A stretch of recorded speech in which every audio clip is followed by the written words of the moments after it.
Shalom Israel, hope everybody is doing Tawaf today. We're back at it. Slakia, we miss each other on the Sabbath.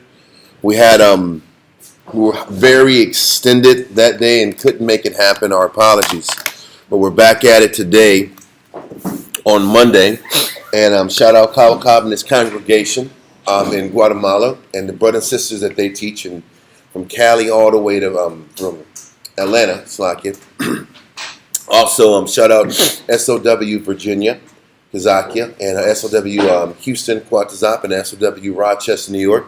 Zion, I hope everybody is doing well today, and it's going to be really good to see everybody in Houston very soon. But for the time being, we're going to attempt to finish off our class that we've been going on for this is our third week. And the topic or the title is how to continually sustain building for the Most High. And we've been taking our time on the topic because there's a lot of information to digest. But what we're saying in a nutshell or talking about is what is it going to take to sustain anything that you're building in Christ? Whether it's a marriage, whether it's a camp, whether it's a school, whether it's a family, what is it going to take to keep what the Most High has blessed you? What is it going to take? You can open it up and put it in there. What is it going to take to keep the blessings the Most High gives you in your life? We, I guess, explained ad nauseum last week and the week before that it's one thing to get a blessing. It's one thing for something good to happen in your life. It's another thing to sustain that blessing, to sustain the development and the nurturing or the works that it takes to keep blessings. And that's what we have to really process in our mind, the level of commitment that it takes after the blessing to keep the blessing. So what we're going to do now is start off in the book of Josephus. Josephus, book 7, chapter 15, paragraph 1. And we're going to read to the halfway mark. So it's Josephus, book 7, chapter 15, paragraph 1, and this is David talking to Solomon before Solomon passes. He's older. We talked about in other classes about the work that David put to build and put Solomon in position to actually set up the temple. All the monies and the resource and the time and the wars that he set up to make sure Solomon can just come in there and just focus on building. And what we're going to go into today is a conversation that David had with Solomon. And how and what was being talked about is an important template for us to kind of build on even in our lives. So let's get that. Paragraph 15, sir, chapter 7. Antiquity of the Jews, book 7, chapter 15, paragraph 1, page 209. A little afterward, David also fell into a distemper by reason of his age, and perceiving that he was near to death. So he was getting older, a little senile. He was starting to lose it in the mind. And he knew it was about that time he had to completely set his affairs in order, his conversations. He had to cross his T's and dot his I's, so to speak. Let's continue. He called his son Solomon and discoursed to him thus: I am now, O my son, going to my grave and to my father's, which is the common way which all men that now are or shall be hereafter must go, from which way it is no longer possible to return, and to know anything that is done in this world. On which account I exhort thee, while I am still alive, though already very near to death, in the same manner as I have formerly said in my advice to thee, to be righteous towards thy subjects. So what he's telling you is to do right by the people that you work with every day. And that sounds like logical or easy, or it goes without saying, but it doesn't. Because he says, even though the Most High constantly blesses you with good, it is a responsibility to continue to treat the brothers and sisters that you work with every day with love and respect. I can't express that enough. That the greatest lessons, the greatest wisdom, no more. The magnitude of everything we've learned in Christ, and I can honestly tell you this, comes from how dialed in we are with developing the sick. We can only go as far as we can take the sick. When I mean sick, the ailing, the people who are going through problems, people who are suffering, the people who are, there's a reason why the Most High says that we should go to the house of mourning before the house of what? Mirth. Mirth, or mirth, right? Mirth, yeah, mirth. Because the lessons, the growth, the character building is all about working with the sick and developing the people. Our greatest lessons, our greatest classes come from the painstaking time it takes to figure out how to get those that are the most behind to catch them up. And then what ends up happening, what eats at every single one of us, is that fight to keep loving and extending to those same sick people. This is what happens when you're constantly arguing in a house with your significant other. It's that thought that I got to keep trying, I got to keep giving, I got to keep counseling, I got to keep redirecting, I got to keep working on the spirit. This is too much. Why do I have to keep giving, keep extending, keep redirecting, keep chastising, keep reteaching, keep re-explaining? This is the 30th time I've said the same thing. In a different way. In a different way. But in that is what it takes. This is what the love of Christ and the love of the Most High is all about. And this is how we learn what teaching really looks like. This is what teaching really looks like. So what David was telling Solomon was something that we can even grasp and conceptualize. And it's that idea that it doesn't matter how stable you are.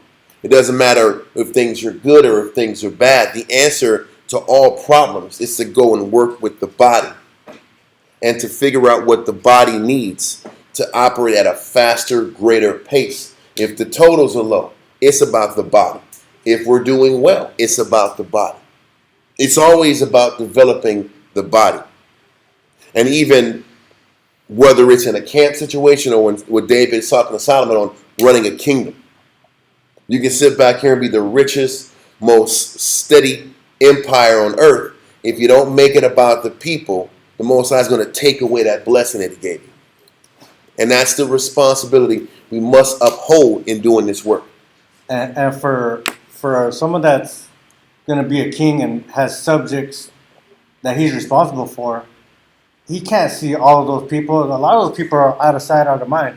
So there's a lot of communication that's involved. And with us, we're not a large body. We're not a whole kingdom. But if we don't see each other every day, which most of us do, we have to be able to communicate, hey, what's going on with this, and go up the chain of command and keep that communication. And that's what Hebrews talks about, to do good and communicate, forget not for such sacrifices, because it takes a lot of work to put the time in to figure out what's wrong with people. Yeah. To sit back here and communicate and call 2 or 3 different sources to say, this is what's going on with this brother. What do we have to do now that the information is out to actually start dealing with these problems? That's the type of work the Most High is looking at in our lives. So let's continue. It says, while I am still alive, though already very near to death, in the same manner as I have formerly said in my advice to thee, to be righteous towards thy subjects, and religious towards the Most High, that have given thee thy kingdom. And we can't forget the Most High has given us everything. We can't get overconfident about the skills we have, because who gave us the skills? Who gave us the ability? So it's still ultimately the Most High's power and providence that oversees all of this. Read on. It says, to observe his commands and his laws, which he hath sent us by Moses, And neither do thou, out of favor nor flattery, allow any lust or other passion to weigh with thee to disregard them. And also, he also lets us know that it's not about flattery. It's not about favor. You have to make sure it's not about what you want out the deal. This is why it still goes back to the service of the body. Because if you can't maintain the service of the body, then what comes in after that? It's what am I not getting out the deal? What can I get more now that things are established? This is the scary thing about prosperity. The scary thing about when the Most High starts to bless. And I remember Kawaka many years ago, a lot of our nation never learned how to handle success, how to handle when things were good. Because you almost, now I can say almost, you literally have to be more disciplined, more aware, more cautious of your decisions when things are going good versus when things are going bad. Because there's always going to be that part of you that wants to lax up, put that foot off the gas, and take it easy. And that is the beginning of when we start to fall. That's the scary thing. And we have to be aware of that as the Most High continues to enhance and bless each and every one of us in our lives, because we're committing to this. Okay? So read that part again about the flattery. It says, and neither do thou, out of favor nor flattery, allow any lust or other passion to weigh with thee to disregard them. Because he's still saying there can't be any flattery or lust that can get in the way of you disregarding who? The people in the Most The High. body of Christ. Huh? And that is what always should tether us. And this is why the great equalizer for all of us are problems, Sunday services. Yeah. Why? Sunday services needs always keeps us what? Boom. What's that? Well, it keeps you humble. Because as soon as you want to spread your wings a little too much, get a little overpulled here, get a little too comfortable, the one thing that should always tether you is what the body needs. This is why, for those brothers and sisters who are anti-camp, they don't understand the value of the camp. They don't understand the value of the body of Christ. The body of Christ keeps you humble. Because without that need of the body, the need of the camp, we got a council over here. We have to sit back here, and these two brothers are having a disagreement. These two sisters don't see things. They're looking at things negatively, or this husband and wife are having problems. Without that, there's no barometer to set our minds right and to keep us tethered to the Most High. This is why what David is saying is so important, because it stands true even to this day. Because without the needs of the body, what's keeping each and every one of us from just doing what we want to do? Nothing stops us from pursuing whatever endeavor we have in our life besides the needs of the body. But that is how the Most High automatically keeps us humble without us having to create these snares. This, the sickness of Israel, is going to keep us right. So read that part again. It says, and neither do thou, out of favor nor flattery, allow any lust or other passion to weigh with thee to disregard them. And what the Most High does, if you make sure the need and the pulse of the body is taken care of, He'll give you some time, but that time will never be that much. And this should give you the answer to why maybe like the family wants you at home more, and this is the answer to why the husband can't always be there where the family wants them. It's not out of a lack of love and a care for the family. This is how the Most High works it. He'll pull a Sunday service out of nowhere when y'all might have had plans to do something. Yeah. But this is how the Most High tethers us to one another. Because listen, even we understand that we work so hard, sometimes we want to get the hell away from each other and take a break. But the reality is, we all also know that we can just work and not have time to counsel and deal with issues. And we can keep a lot of these issues under wraps while we're working and still not deal with the problems amongst the body. So just know we're just explaining how important it is to stay tethered. And the Most High lets us know we stay tethered to Him by staying tethered to the needs of the body. And that helps to keep us from getting too caught up in our lust and our passions and us. Does that make sense? Let's continue. Line 385. For if thou transgressest his laws, thou will lose the favor of the Most High. And we understand if you don't follow the laws, you lose the favor of the Most High. And also, if you make your passions and your pursuits more important than the Most High, that's transgressing the Most High's ways also, indirectly.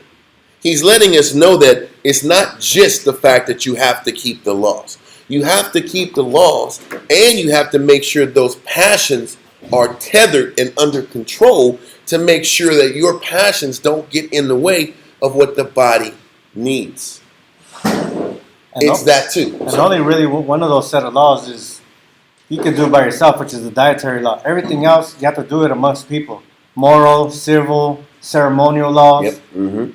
It's like putting your own body as a sacrifice, your time, your money, sometimes your resources. Mm-hmm. And that's what he said. People, listen, nobody's fighting 600 of those laws. But tell a Jew he can't spend his own time to do what he wants to do, then everybody frowns.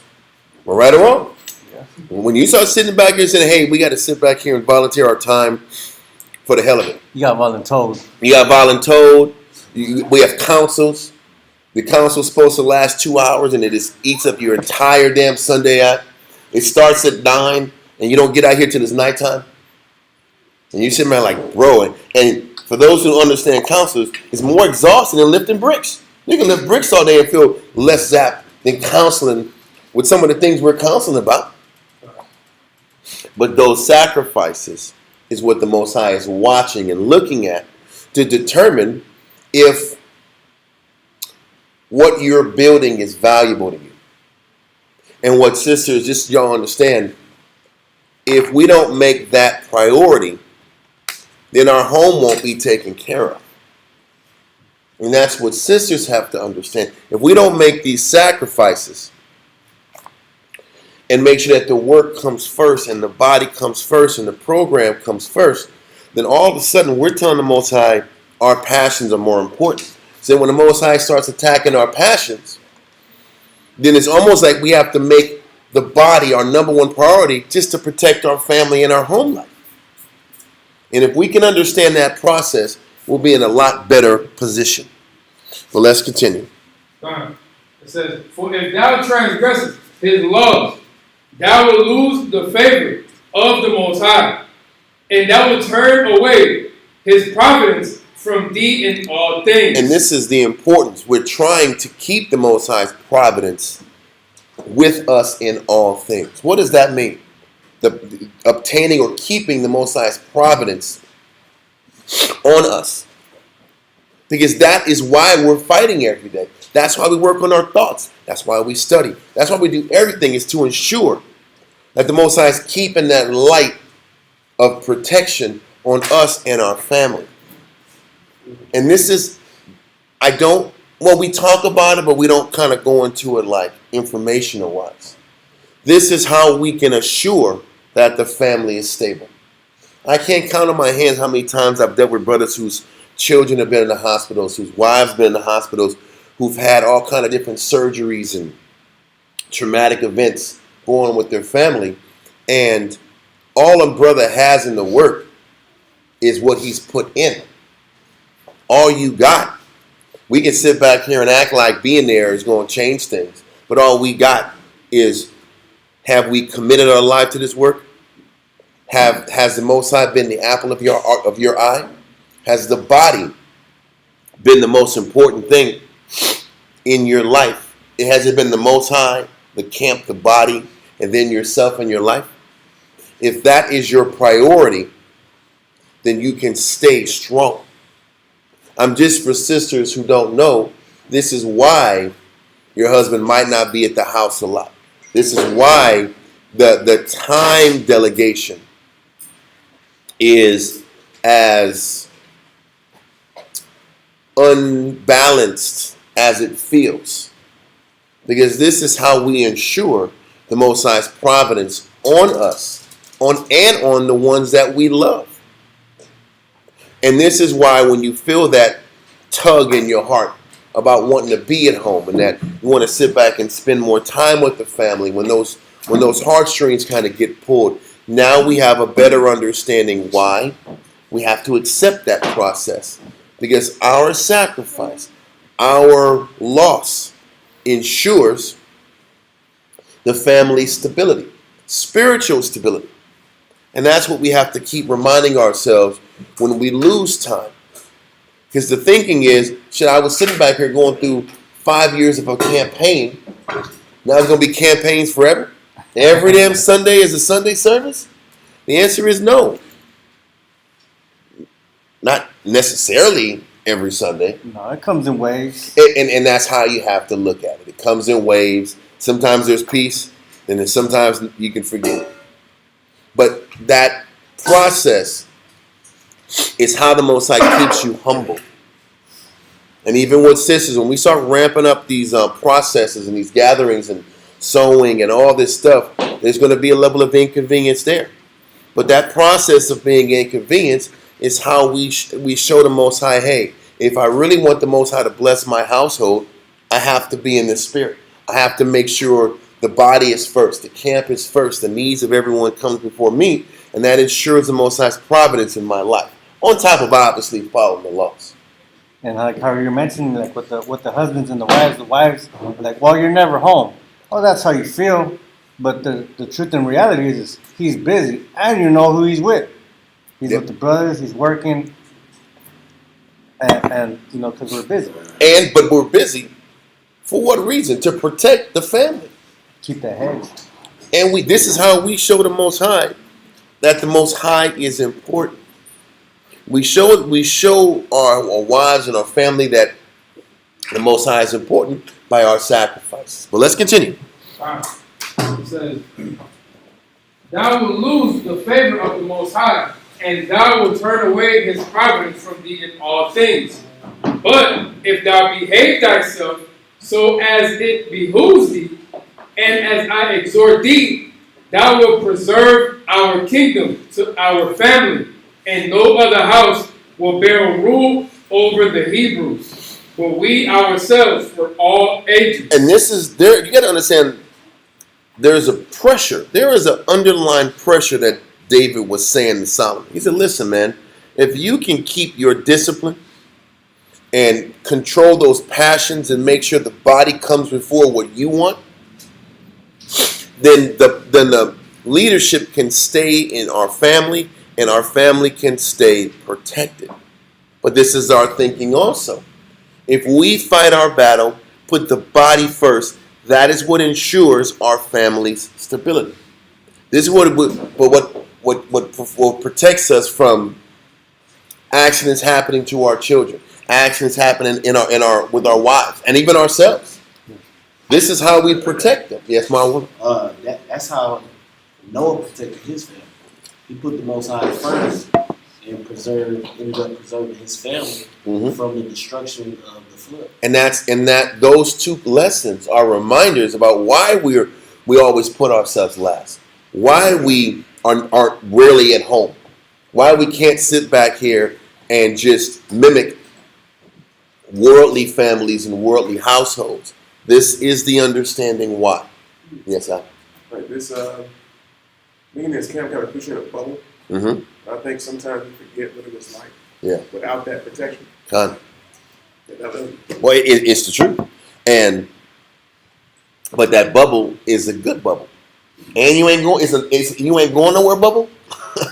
Or you can't go nowhere like you want. and his protection. And his protection. And this was no different than when we sat back here and crossed the Red Sea, and we're sitting back here and serving the Most High in the time of Moses. That process we were having to follow felt inconvenient, but it was also the Most High's providence and protection. But it's all about how you look at it.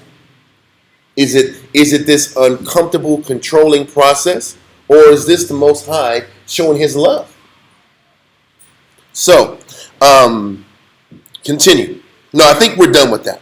I think we're done with that paragraph. Let's go real quick and go to Josephus. Another Josephus chapter is going to be book 5.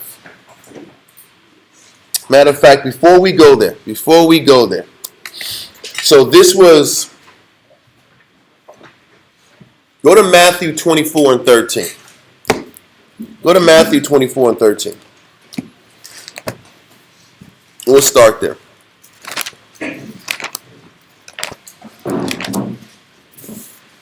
You said 24, correct? Yep, Matthew 24 and verse 13. Let's go there. Okay. Matthew chapter 24 and verse 13 reads. Ready? Yes. But he that shall endure unto the end, the same shall be saved. And all I'm saying is that with this verse is we have to learn that this is our life. That our life, our time, our freedom is predicated on camp and school stability. And if we're okay and we get to the point where we can accept that our stability is predicated on, I can get a little bit more comfortable and do some things I need to take care of when the camp is stable, when the camp is sick, it's not about what I want. If I can learn to live by that type of set of rules, that means you're always tethered by the Heavenly Father, one. And you can ensure that you're not just following your passions and you're not disconnecting from the body. Okay, but it's how well can you endure this mindset and finish it and live this way and be okay with living this life, or are you taking this process temporarily?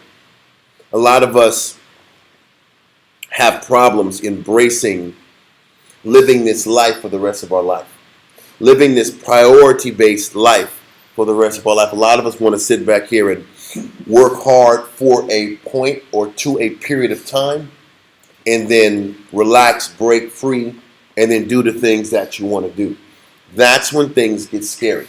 And let's go to Deuteronomy chapter 32 and 15 to explain. That's been Israel's mindset for years. It's one thing to catch Israel to do a campaign or two or for a few years or a phase of your life to do this.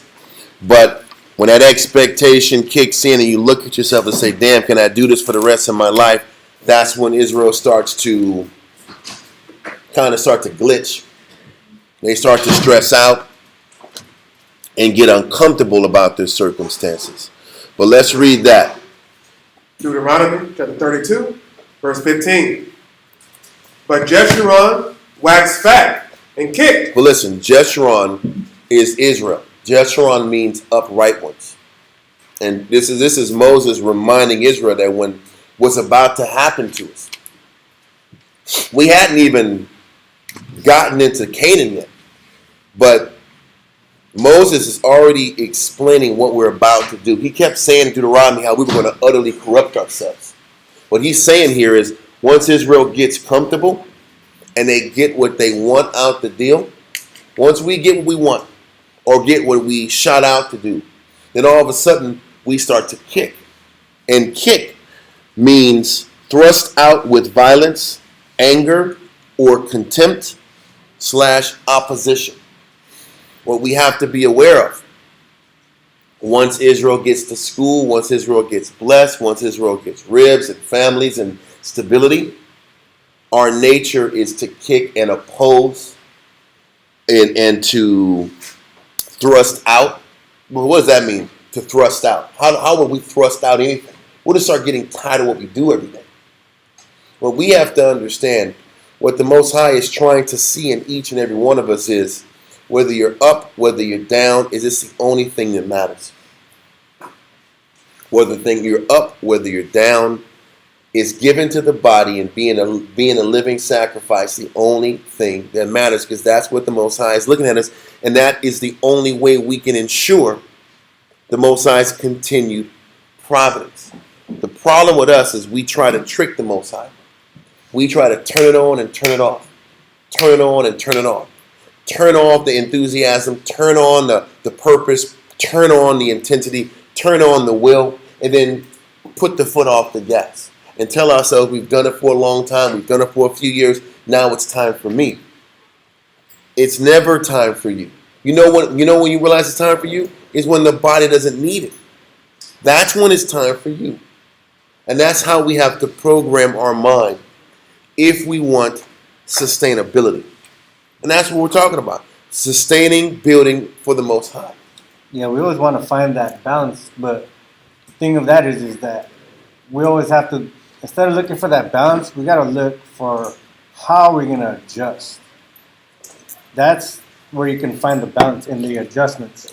And how do you bounce back?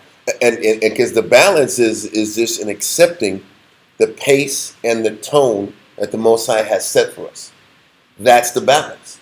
Because like you said it earlier, I'm going to let you finish, but you said it, how the Most High, he'll give you grinding periods, and he'll lighten up a little bit. Yeah. Then he'll push you back again, then he'll lighten up again. Then he'll push you hard again, and he lightens up. But accepting that pace, what eats at us is that we can't control that pace. And because we can't control that pace is what vexes us. But once we can learn that it's not about trying to control the pace, control the tempo, control the process, if you can grasp that, then you can stay potent. And that's what we have to be conscious of moving forward. But the nature of us is to be humble, grow, get blessed, and then we rebel afterwards. Then we seek an easier path afterwards. Because that's what Deuteronomy 32 is saying. He's saying Jacob or Jeshurun waxed fat. They grew. They got blessed from sitting back here following Christ and following the Most High and making these adjustments. And then after that, they start kicking and rebelling. And all of a sudden, serving the Most High became a problem. Discipline and self-sacrifice and humility all of a sudden isn't cool anymore. And we're going to prove it scripturally or historically. Okay? Let's go to Josephus, book 5, chapter 2, paragraph 7. So it's Josephus. The funny thing is not just even the Jew, but we're going to start off with us and then kind of morph into other societies. It's the same sickness that most societies face. So it's book 5, chapter 2, paragraph 7. Read that. Antiquity of the Jews, book 5, chapter 2, paragraph 7, page 135. After this, the Israelites... Now, what we're about to read is, once we fought the Canaanites, and when Joshua crossed us over the Jordan, and the Most High was with us, we did our initial fighting, and Joshua started setting up all of our land territories and all of our blessings of land, and got that second generation ready to get blessed into their kingdom. The problem is once we got into our land, we had a lot more work to do, and Joshua got too old and couldn't lead us in war. But once we got a little bit of comfort, let's read about what we did. Because the funny thing is, if you see any of the ancient maps of Israel, when we first got into power,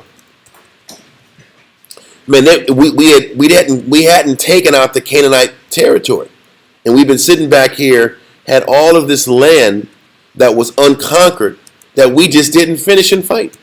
We only fought to a portion and a degree. I think this one would work. I think this image would help explain this. Yeah, this is somewhat. Now, if you sit back and look at the screen, this looks like when we first got over to Israel, and the green territory was our territory, but we were supposed to cover all the way to the Mediterranean Sea. We were supposed to sit back and fight, and all that brown land was supposed to be green. And just look at where we stopped. We never took the time to finish anything. But let's read on. Let's read that real quick. It says, after this, the Israelites grew effeminate as to fighting any more against their enemies. And when it says we got effeminate, we just got soft. We got tired of fighting ourselves. Because listen, is any war about your opponent? There's not one war on earth about the opponent as much as it's about breaking yourself. If you ever was in karate or ever any kind of fighting sport, you would know that. It's not about the opponent. Because even in a regular sanctioned fight, there's certain weight classes, whatever. Styles make fights, but it's not about that. It's about, ultimately, are you willing to do what it takes to win? And you going to fight your doubt and your fear and whatever's in your head to accomplish what you have to accomplish? And historically, after the Most High started giving us a few things, our nature was to stop fighting us.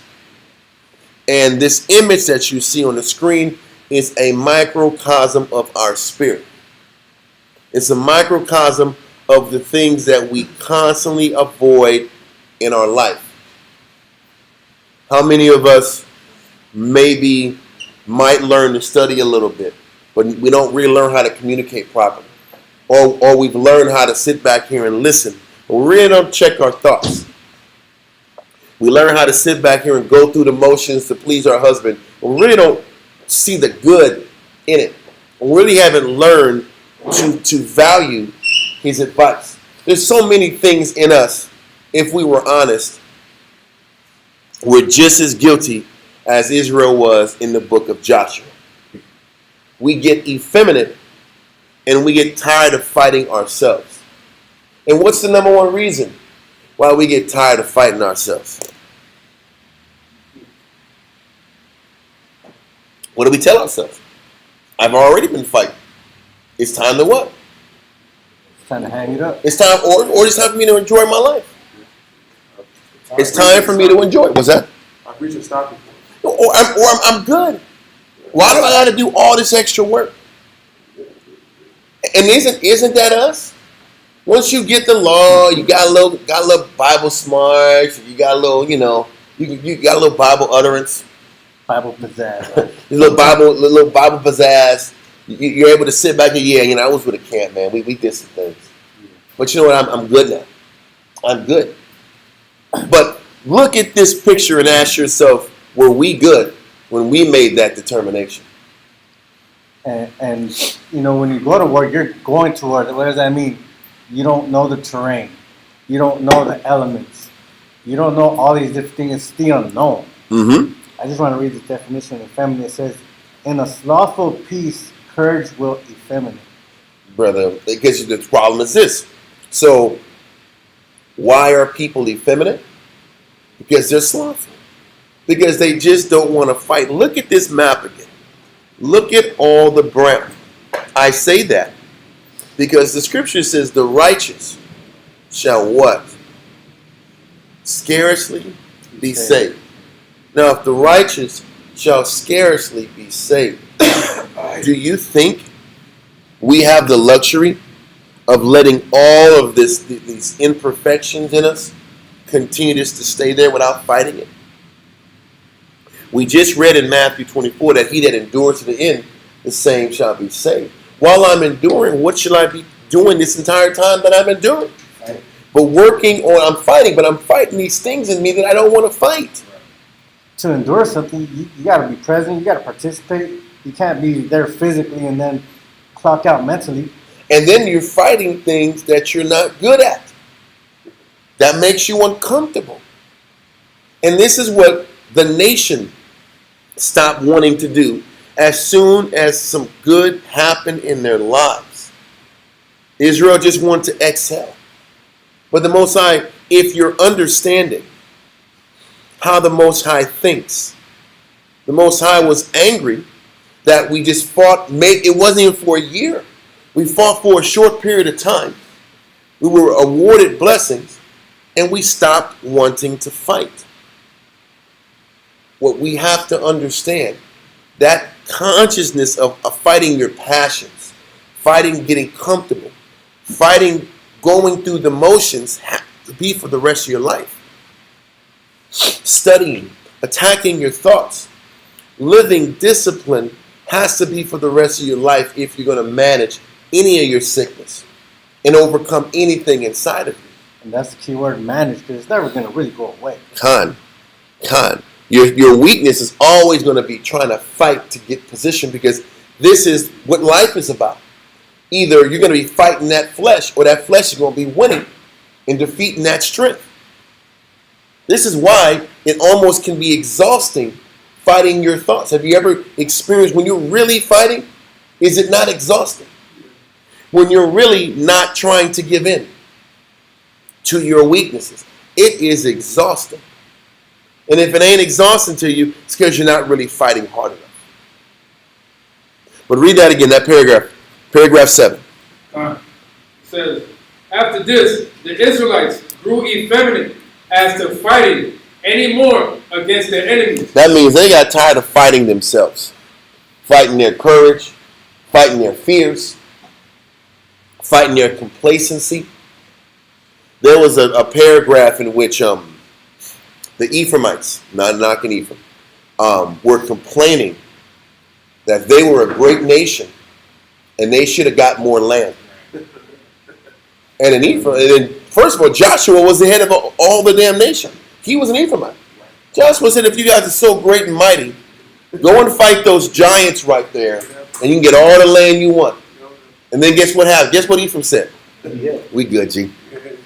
No, they didn't even say we need help. They said we good. Don't worry about it. The land is enough. I thought they were tripping about how great of a nation they are. They need more land. They said you got to go cut those trees down and fight those giants. Those were two problems. They didn't want to do no more cutting the trees, and they didn't want to fight a bunch of big guys.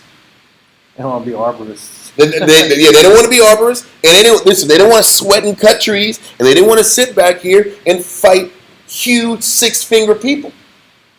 6 fingers and 6 toes human beings that weren't going to just give it up just because you showed up. Yes, sir? And then it said, no, you are going to fight. Well, later on. But the problem was they couldn't sustain that intensity.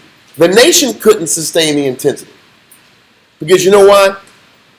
Enjoying what you had was more important than fighting to keep your spirit strong so the Most High can keep blessing you.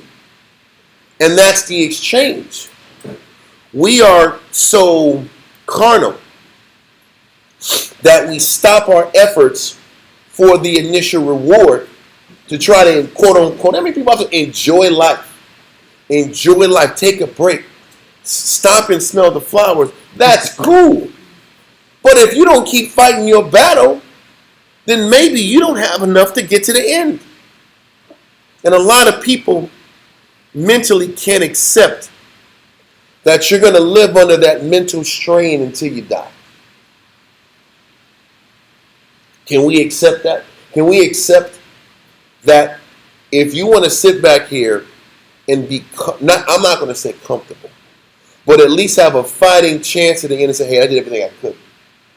Because we just read, endure to the end, the same shall be saved. So when everything is said, how many breaks did you take? How many times did you make it about you more than the body? This is how we're being looked at. And the most different scripture said that the effeminates won't make the what? The kingdom. That's what 2 Corinthians 6 and 9 said. But he said Israel got effeminate because they stopped fighting their battle. Read that paragraph again from the top. After this, the Israelites grew effeminate as to fighting any more against their enemies. but applied themselves to the cultivation of the land. So it wasn't even like initially that Israel was so caught up in idolatry. It didn't start with idolatry. It just started with making their money. It started with making my money was more important than fighting my spiritual battle. That's what the words are saying. And this is something that we have to be conscious of moving forward. These are these moral dilemmas that are always hanging right in front of our face. How long can I keep this intensity up? How long can I keep fighting? Because I have things I want to do. I have directions I want to take my life. I want to relax and enjoy my time. But this is the same thing that the Jew did when we sat back here and didn't continue to fight these Canaanites all the way to the end. We want to cultivate our land. Read on. It says, but apply to themselves to the cultivation of the land, which producing them great plenty and riches. So once again, for them it was about making money and being comfortable. And they felt that the pursuit of money and the comfort that came with it was more important than fighting their battles, fighting what was inside of them, and being strong for their nation. Read on. Once again, the topic of the class is how to continually sustain building for the Most High. What a lot of us do is stop fighting and building your spirit up and trade it in for an increased paycheck or more comfort in your life. This is what people do after working and fighting for a period of time. And they make a decision to not make it about building their spirit in perpetuity. We're trying to teach people that building your spirit up on a consistent basis is more important than trading it out for a more comfortable path. Because this is what eats at each and every one of us. This grind, this demand, the need. The need never leaves. It feels like the need is just forever. But the need is also what does what? What builds your spirit up. Working the mall for years. Listen, every day in the morning, you're starting at what? Zero. You're starting at damn zero out, and you got to fight you every single day. And then you ask yourself, how many years can I keep fighting myself every day? And then the question is this: how connected do you want to stay to the Most High? Is the real question. How serious are you with keeping the Most High's providence in your life? Is the question. Because we're reading how when Israel got comfortable, things went bad.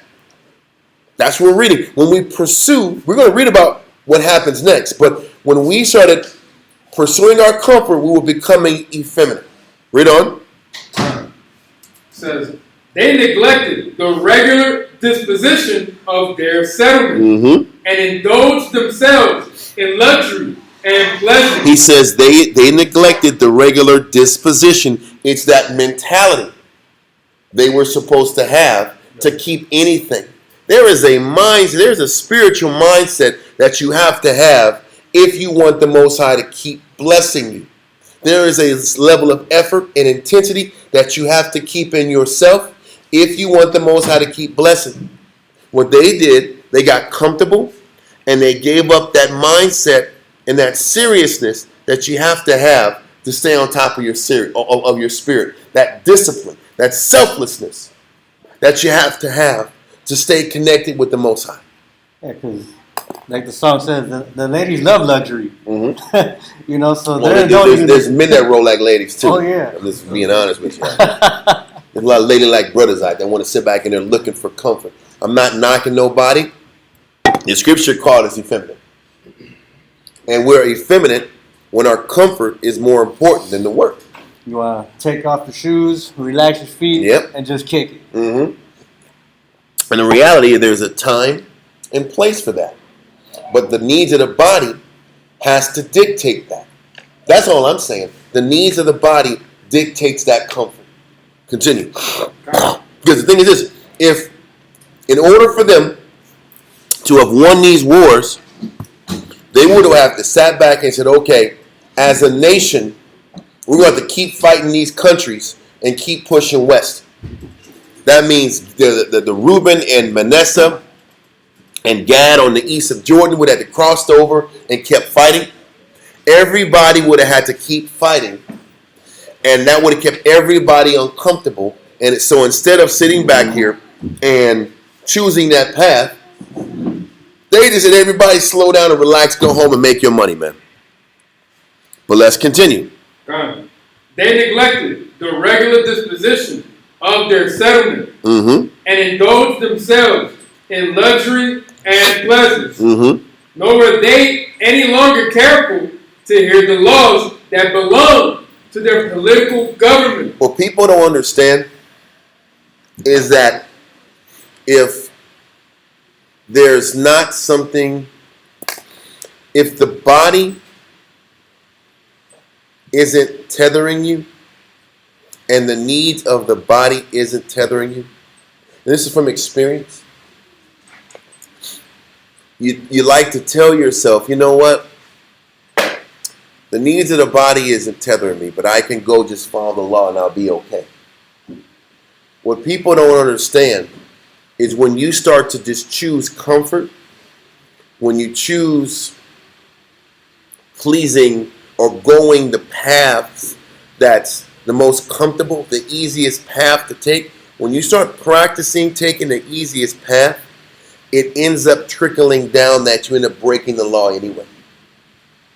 And that's what people don't understand. We tell ourselves, yeah, all I got to do is keep the law and I'm going to be good. Yes and no. Because when you start pursuing comfort, when you start pursuing the easy way out and you remove yourself from the spirit of discipline, and when the spirit of discipline that keeps the body tethered, when you separate yourself from that circle, you think you can go ahead and just maintain discipline on your own until you can't. Until it's hard to muster up the fight to do any damn thing. Then you start going back into your old worldly vices. This is when drug use starts kicking in. This is when vice starts tapping in. And this is exactly what happened to Israel. It started out with just making money. It started out with just padding your bank account.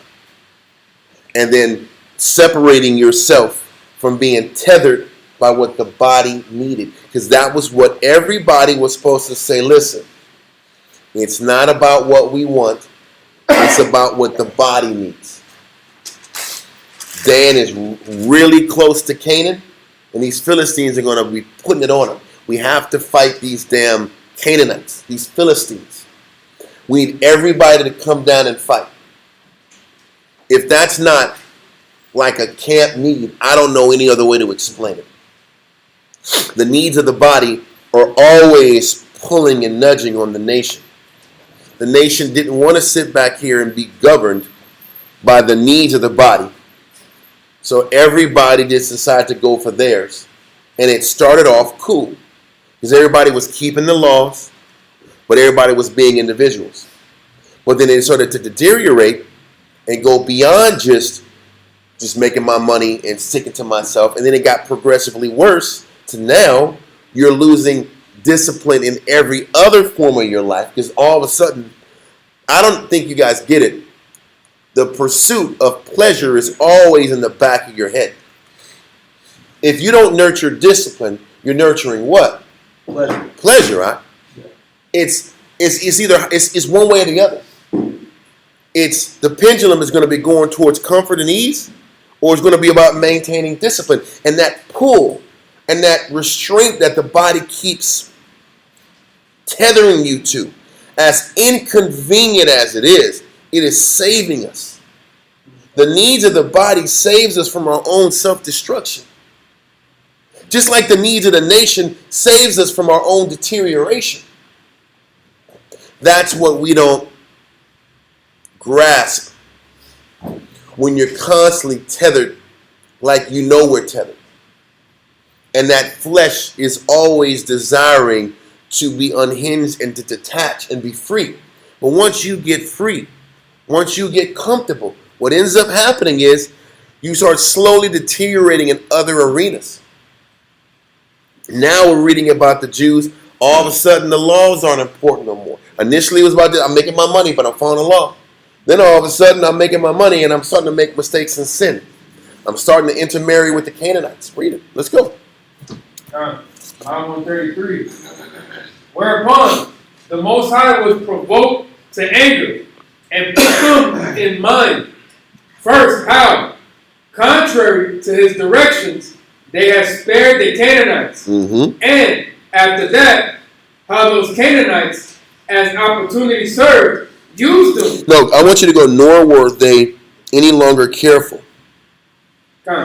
It says, nor were they any longer careful to hear the laws that belong to their political government. So it was about comfort. Then it was about hearing these laws are too much what? It's too much restraint. Too many no's. And once again, it's a spirit that I don't know a better way to explain it. Either you're going to live based off of restraints, or it eventually turns into no restraints. And that's what we have to understand about our spirit. And the best, purest way to keep the restraints steady and anchored is what the body needs. I guess the way I was thinking was like a restricted area, right? Mm-hmm. You have to be of a special personnel to enter the restricted area. If there's no restrictions, you're not really special. And we are supposed to be a special people to the Most High. So let's continue. It says, whereupon the Most High was provoked to anger. So was the Most High provoked to anger just when they started breaking the laws, or when they started losing discipline? You have to understand, weakness starts to just snowball. It was the loss of discipline from the beginning. The fact that they were effeminate from the top is what things started falling apart. And they end up turning into literal sin. And this is how we have to start learning how to process things. We have to start thinking this way. Y'all understand what I'm saying? A little folding of the hands and the house falls apart. A little bit of pursuit of comfort, a little bit of pursuit of ease, and you end up sitting back here and you're going back to your old ways of thinking. Listen, for those of us who operate and do this work or come to class, the more you stop coming around the body, doesn't your thoughts start changing? And I'm not knocking anybody. Even when you're sick, and you're sick for a few days, and you come back, don't you feel like you're disconnected a little bit? Yeah. And that connection to the body is what keeps us tethered and what keeps us potent. Now, I can't reiterate that enough. The anger that the Most High had for us started when we disconnected ourselves from the needs of the body. That effeminate, not fighting spirit turns into sin. Okay? So continue. It says, whereupon the Most High. Yeah. Mm-hmm. Whereupon the Most High was provoked to anger and put them in mind.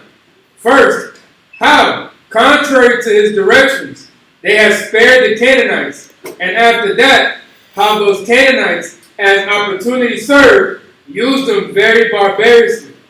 But the Israelites... So he says, they let the Canaanites stay because they didn't want to fight their battles. But then those Canaanites got worse and worse and rude and disrespectful, even to the people that they were serving.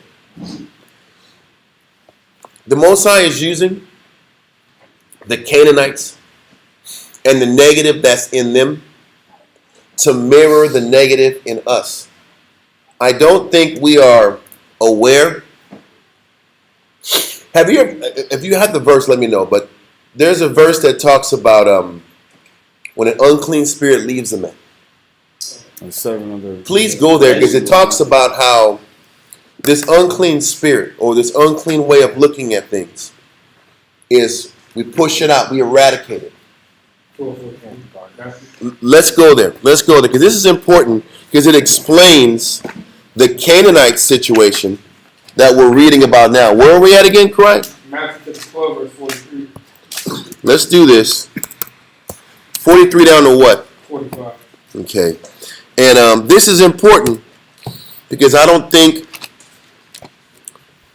think we trivialize our thoughts and we're not serious enough about how we think and our nature and how dangerous our nature can be to our spirit.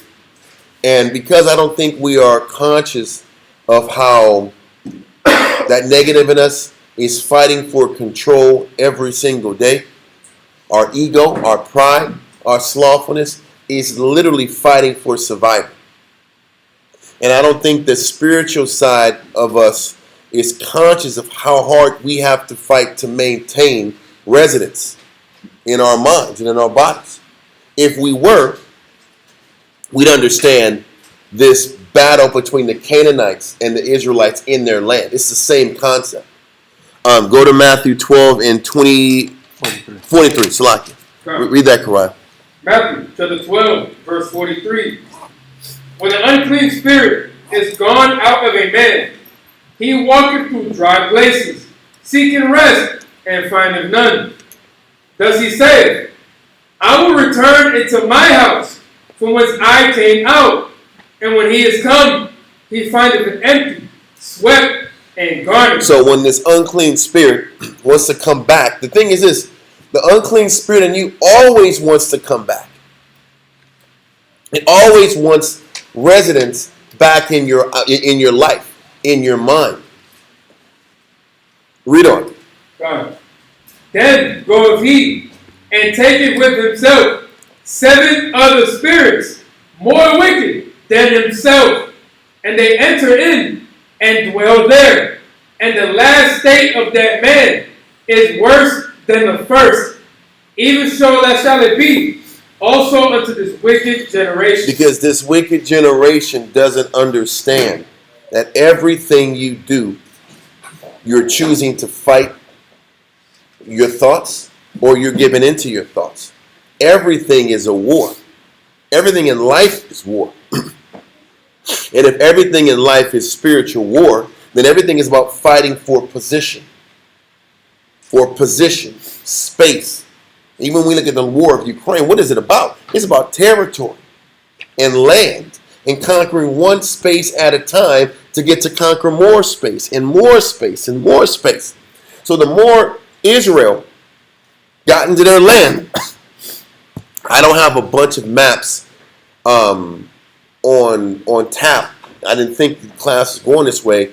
But if you sit back and look at this map, over the generations, our actual green got smaller. We kept losing territory and space by these same Philistines that we were playing around with, not fighting. Because they kept fighting and pushing for more territory, more land. Just like in our mind, that negative in us is fighting for more territory, more space in our spirit. And I don't think we are conscious of the fact that when we seek for comfort, when we seek for ease, we're really also inviting all this negative in us and making our battle that much more difficult.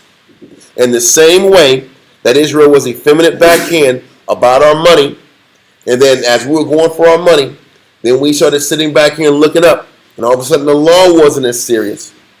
Staying on top of the discipline ourselves wasn't serious. We just kept getting worse and worse and worse. The worse we got morally, the more territory these Canaanites started gaining in land that was supposed to be us. But just like we were losing turf, the more we were about our flesh, we start losing more of our spiritual bearing, the more we choose comfort in our life, even to this day. And it's important that we look at how to sustain what the Most High has blessed us in the same light. Can we successfully stay in a fighting spirit day in, day out? This is why the scripture says about being instant in the spirit and out the spirit. Or being instant in season and out of season. Okay, but let's continue in the Josephus. It says, 133 again? It says, yeah. Give me 133. Whereupon the Most High was provoked to anger and put them in mind. First, how contrary to his directions they have spared the Canaanites, and after that, how those Canaanites, as opportunity served, used them very barbarously. It's like for us, when we don't stay on top of our discipline, we start to lose control. It's that simple. If you don't attack your thoughts, those thoughts end up taking you over. If you don't go to sleep fighting a battle, it's harder in the morning to fight what's inside of you. This is how the Most High is trying to teach you how to fight. When you get comfortable, when pursuing what you want is more important than fighting your battle, you're going to look up and you're going to start getting weak to the things you once had control over. Your anger, your pride, your humility, your discipline. This is why we start losing these things. Because we're more focused on finding a break and looking for comfort and looking for ease than breaking these things that are inside of us that are controlling us, that you're being literally defined by. You're being defined by what you're not fighting. Read on. But the Israelites, though they were in heaviness at these admonitions from the Most High. And this is so us. Israel knew that these Canaanites were gaining on them. They were gaining momentum. They were gaining territory. They were getting stronger. They had them when they were weak. And they didn't fight. Now they're rebuilding, rearming, reestablishing themselves. It's the same reason Russia, Ukraine wants a ceasefire for negotiations. They want a ceasefire so they can get more weapons and get back to war and retrain more army guys. Yeah, just stalling them out. So Russia's like, no, we're not going to stop fighting until these things are already done. So that's why the fighting continues. Because, like in this story here, Canaan just kept building and rebuilding and rebuilding and growing stronger. And by the time we get to what? What's the brother with the jawbone? Samson. Well, by the time we got to Samson, we were literally in fear of the Canaanites and the Philistines. And they had significant control over the land. Within a 500-year period of time, we lost control of our own country. Just like happens to us when we don't stay on top of our issues and our flaws and keep pushing to break more things inside of us. We hate the discomfort that it takes to fight. But that fight is what keeps your spirit whole. Without that fight, you will get overrun. You will get overrun like these Philistines are overrunning us. So then the moral question comes to this. You know your thoughts aren't pure. You know you're starting to lose your spiritual intensity. Just like the Israelites knew that their condition is that they're comfortable, but they're gaining on us. Read on. It says, but the Israelites, though they were in heaviness at these admonitions from the Most High. They knew the Most High was stinging them because they weren't following the law, and they were losing their discipline, and their priorities were all jumbled. Read on. Yet were they very unwilling to go to war. They still didn't want to fight. This is another thing. When you stop fighting, isn't it hard to go back and fight again? Yeah. Like for instance, I've been having issues with my back. Everybody, well, you can see it if you haven't, but I've been struggling with my back issues. Right? I'm getting a hold of it now. But when I was down, I started eating back. Like every day when I was walking, I was righteous, man. I was walking, I was eating clean. I was feeling like $1 million. Now I'm back on burgers again, huh? Now I'm like, okay, I can walk now. I'm doing things right. I'm on point again. Now all you gotta do, Warriors, is just go back on these salads again. It's like, I was like, yeah, but kind of like those burgers still. But then ship these donuts out? No, I haven't gone that far. No hard left. And I'm using food because that's the start. It's still a start of no discipline. We can go all around in circles. It's about not fighting. And now it's like I gotta go back to war because I lost that discipline. It wasn't even a problem. Every day it was cool. Now I'm like, I just don't have a taste for it.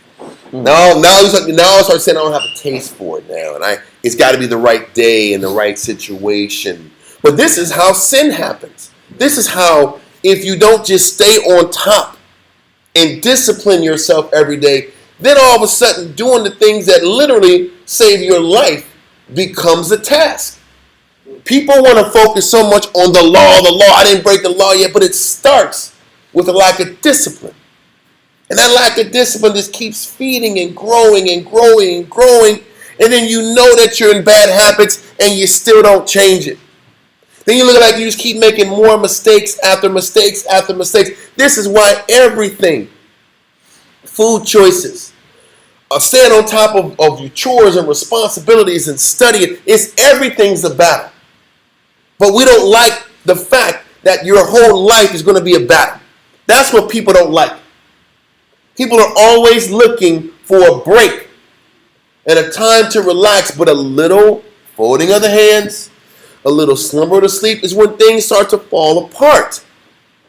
The Most High is trying to show us in all these stories, all of this history, what's happening with us and these Philistines is a microcosm for every single one of us. We get complacent.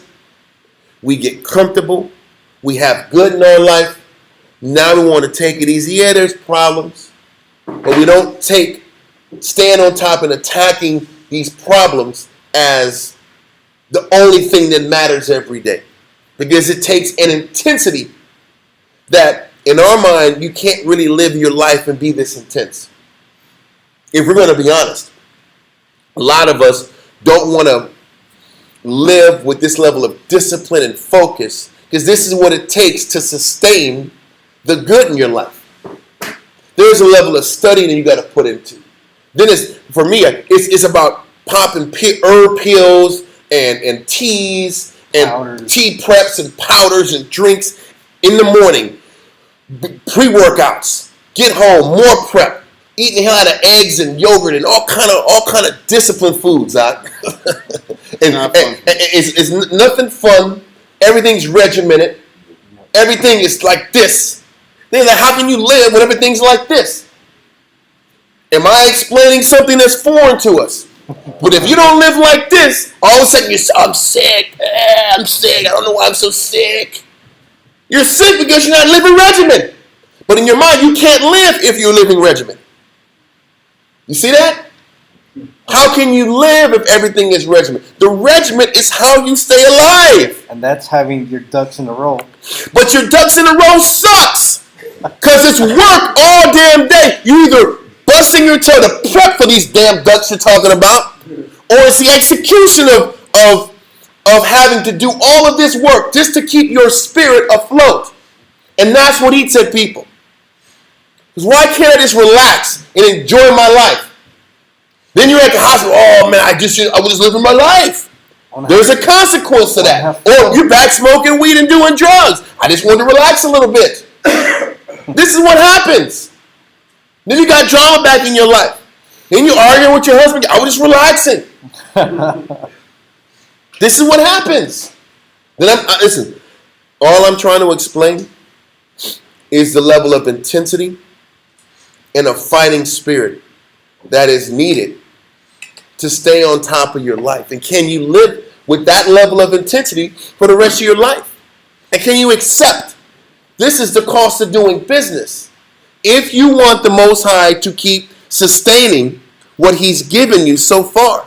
Because in our mind, there's this thought that if you fight this battle long enough, you can do what? You can relax and take a break. And you can sit back here and put your foot off the gas, but when you do that is when you start to fall and fall apart. Because this is what's happening with us. We knew we were slipping. We knew we were pursuing our comforts, but it didn't matter because of what? Read on. It says, but the Israelites, though they were in heaviness at these admonitions from the Most High, yet were they very unwilling to go to war. They were very unwilling. Not just unwilling, no, I don't want to know. They were like, hell no, man. That was the waxing fat and kicking. And they're anti doing what it takes to get disciplined and get blessed again. Was that at a gentle reproof? Yeah, exactly. But it wasn't even, it was gentle because we hadn't fallen yet. The thing is this: we were angry about changing because we were still good. It's going to keep talking about it. We're still making money. Right on. So like, yeah, they disrespect, but they still paying us. They still paying us money. So forget it. We still getting paid, y'all. We still making money. But keep going. And since they got large tributes from the Canaanites. That's the point. So they couldn't see the fall because they didn't lose the job yet. They couldn't see the fall because Most High just didn't take the carpet off of them yet, up under them yet. There was this illusion that they were still in control. You can only be in control to a certain degree if you're managing your discipline. Because the only control we have is the idea that the Most High's providence is on top of us. And the only way we can maintain the Most High's providence is our obedience and our discipline. Our willingness to keep pushing ourselves and inconveniencing ourselves and being tethered by the body. That's the best, our best form of pursuing control is about committing to the body. That's how we can control our conditions. Anything outside of that, it starts to branch innocent. I'm just sustaining my finances and this, and it starts to morph from finances to losing discipline and so many other things. Because without the body, it's hard to give the Most High the best version of yourself from top down. I don't care who you are. If you don't got the body, you're sitting back here, you'll eventually be on fumes. Read on. And since they got large tributes from the Canaanites and were indisposed for taking pains by their luxury. And it's because they kept getting paid, they didn't see the necessary need to sit back here and keep fighting themselves because they were comfortable. And the funny thing is this, and this is why being tethered to the body is the only true parameter to make sure that you're sustaining the spirit. Because a person can get a really nice paycheck and be financially stable, but can be on the precipice of completely falling and not know. Because you just don't know. You can have all the money you need, all the resources you need, but a month away from the Most High taking everything from you. Most High sitting back here and smashing you. Because he's looking at your lack of discipline, your lack of intensity, your lack of focus, your lack of prioritizing the Most High over yourself.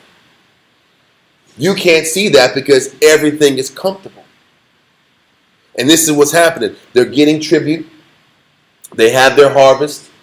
They have all this furniture and riches that they brought from Egypt. Nobody can tell me nothing. I'm good. Who's going to tell me that I'm not settled and the Most High ain't with me? Until you lose everything. And nothing could get Israel to fight themselves. And then you got to ask yourself, be honest. Are you going to fight yourself if you don't have the body tethering you to fight yourself? Because he's telling you that's how we fall.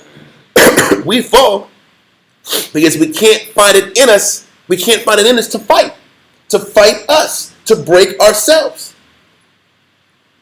And we couldn't find it. We couldn't find anything in us to fight ourselves because all the thing that mattered to us was comfort and ease and an easy way out.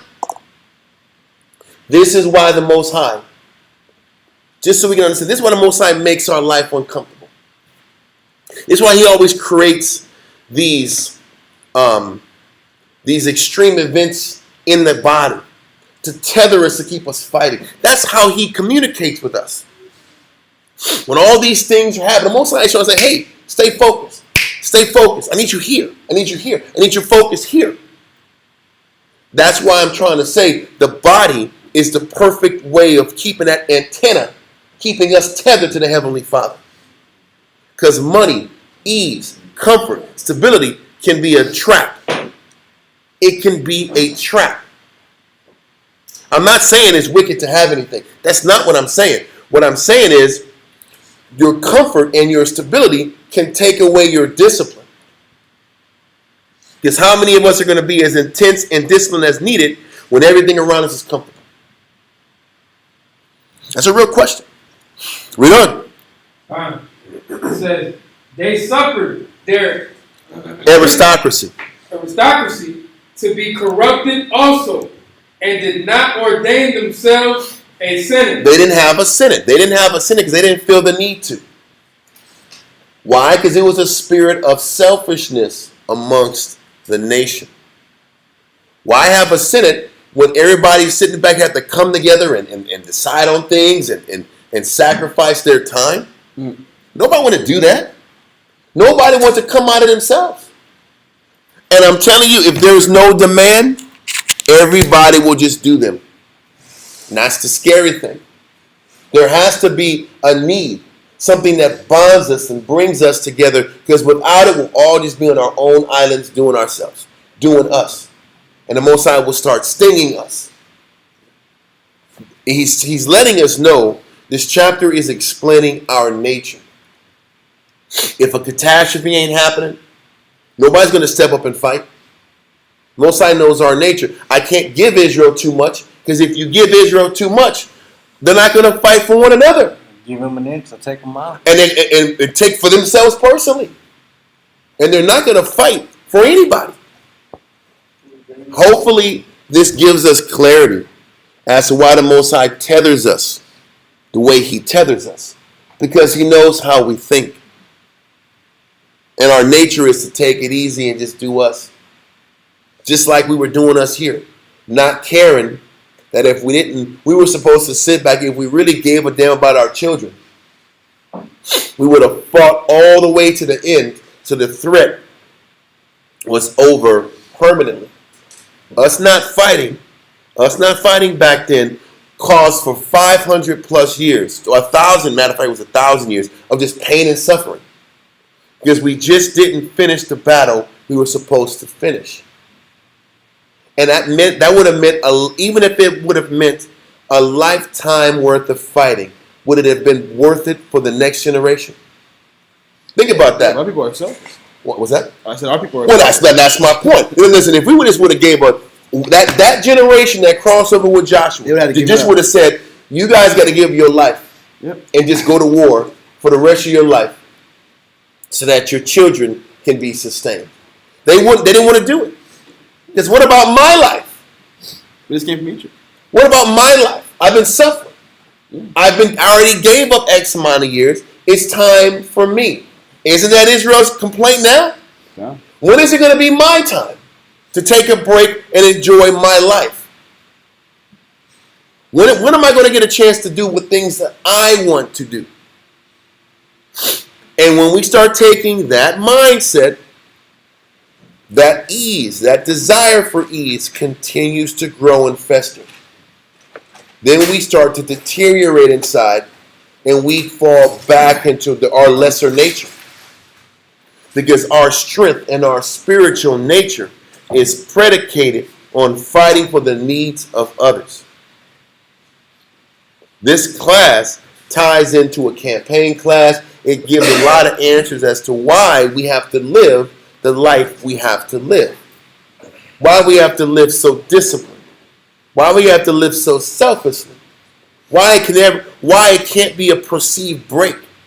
Because a perceived break for a day turns into weeks and months and years. And then it's covetousness after that. And then once it's covetousness, it's never enough. Once you want one day off, you get a day, then guess what happens? I want another one. Is it ever just today, and I can take a break and I'm good the next from here on out? No, because deep down, you want more and more and more and more. The desire for more comfort never stops. Am I right or wrong? This is what we're always fighting about. Can we stay in that constant state of fighting, or are we turning it on and turning it off, turning it on and turning it off? We permanently turned it off because it was about what we were getting. But we lost our fortune very quickly. Soon after this, A nation came in and took everything we had, and then the judges kicked in. But our fall from grace might not be as quick, but it definitely happens a lot. Well, let's continue. Huh? Oh, you're not done anything? No, yeah. Let me finish this and you got it. Read on. They suffered also their Aristocracy to be corrupted also, and did not ordain themselves a senate. So what was corrupt about it? They didn't want to do it. They didn't want to be selfless enough to make sure that the nation's needs came first. That was corruption. Corruption was the fact that they made a decision that the body wasn't as important as the individual. Essentially, that was corruption. What kills us? When we decide that the individual is more important than the body. That's the beginning of our corruption. And that's why we are tethered by self-sacrificing and selflessness. Because we are fighting to be the leadership of our nation in our families. And if we become selfish and make it about us, that's the beginning of our corruption, and the body soon suffers afterwards. Continue. Nor any other such magistrates as their laws had formerly required. Exactly. Read on, because somebody had to sit back and stand up for what was right. But before you can sit back here and make it about the law, you had to be what? Selfless. So it's a combination of following the law and selfishness that preceded it. Israel wants to be hyper-focused on the law and not hyper-focused on the selfishness that leads to the corruption of the law. Read on. But they were very much given to cultivating their fields in order to get wealth. All that mattered to them was making money and getting on top. That's all that mattered. And that was the sickness. Continue with indolence. Fine. Well, in the word, yeah. Keep going. Which great indolence of theirs brought a terrible sedition upon them. He said, with great indolence. Indolence, definition-wise, is freedom from pain, habitual idleness, indisposition to labor, laziness, inaction, or want of exertion of body or mind, proceeding from love of ease and aversion to toil. Now the question was this. Did they have an aversion to making money and working? No. We had an aversion to fight our thoughts, to fight that flesh in us. That's what we were really being effeminate about. It was not like we weren't hardworking people. We were motivated to work and get paid, and we were unmotivated to fight our spiritual battles. And that aversion to fight their spiritual battles, our spiritual battles, our aversion from discipline, and that fighting spirit is what brought much more sadness, much more difficulties in our life. Our willingness not to be uncomfortable is why we fell. Before the law was an issue, before the breaking of the law was an issue, our lack of willingness to fight our flesh and to fight our thoughts was why we fell. Was the beginning of the fall. Read that part again, the indolence. God. It says, which great indolence of theirs. We didn't want to be uncomfortable. The freedom from pain is why we fell. Because if we're not going to be, if I want to sit back here and be comfortable, eventually the law is uncomfortable. Everything is uncomfortable after a certain point. The law becomes uncomfortable, or the law becomes inconvenient. Am I right or wrong? What if you're in your lust and it's a Friday night? It's inconvenient that I got to stop. Am I right or wrong? But if I'm sitting back here and fueling, running from being inconvenienced, running from being disciplined, then anything starts sitting back here. It's inconvenience to stop drinking after a third cup of whatever your favorite beverage is. It's inconvenient to sit back here and not tell my husband how I feel, regardless of how I say it. Am I right or wrong? I'm just keeping it real. What's wrong with that? It's inconvenient to not say anything. You see how the spirit of pursuing convenience and comfort ends up being breaking the law. So the only way to neutralize and keep yourself from breaking the law is to be disciplined before we even start dealing with the spirit of the law in the first place. This is why when you're reading the Wisdom of Solomon chapter 6, you can't keep the law unless you love what? Discipline. That's the only way you can learn, you can follow the law anyway. So you have to be able to discipline yourself and be tethered by the body on a continual basis to protect you from these falls that are coming anyway.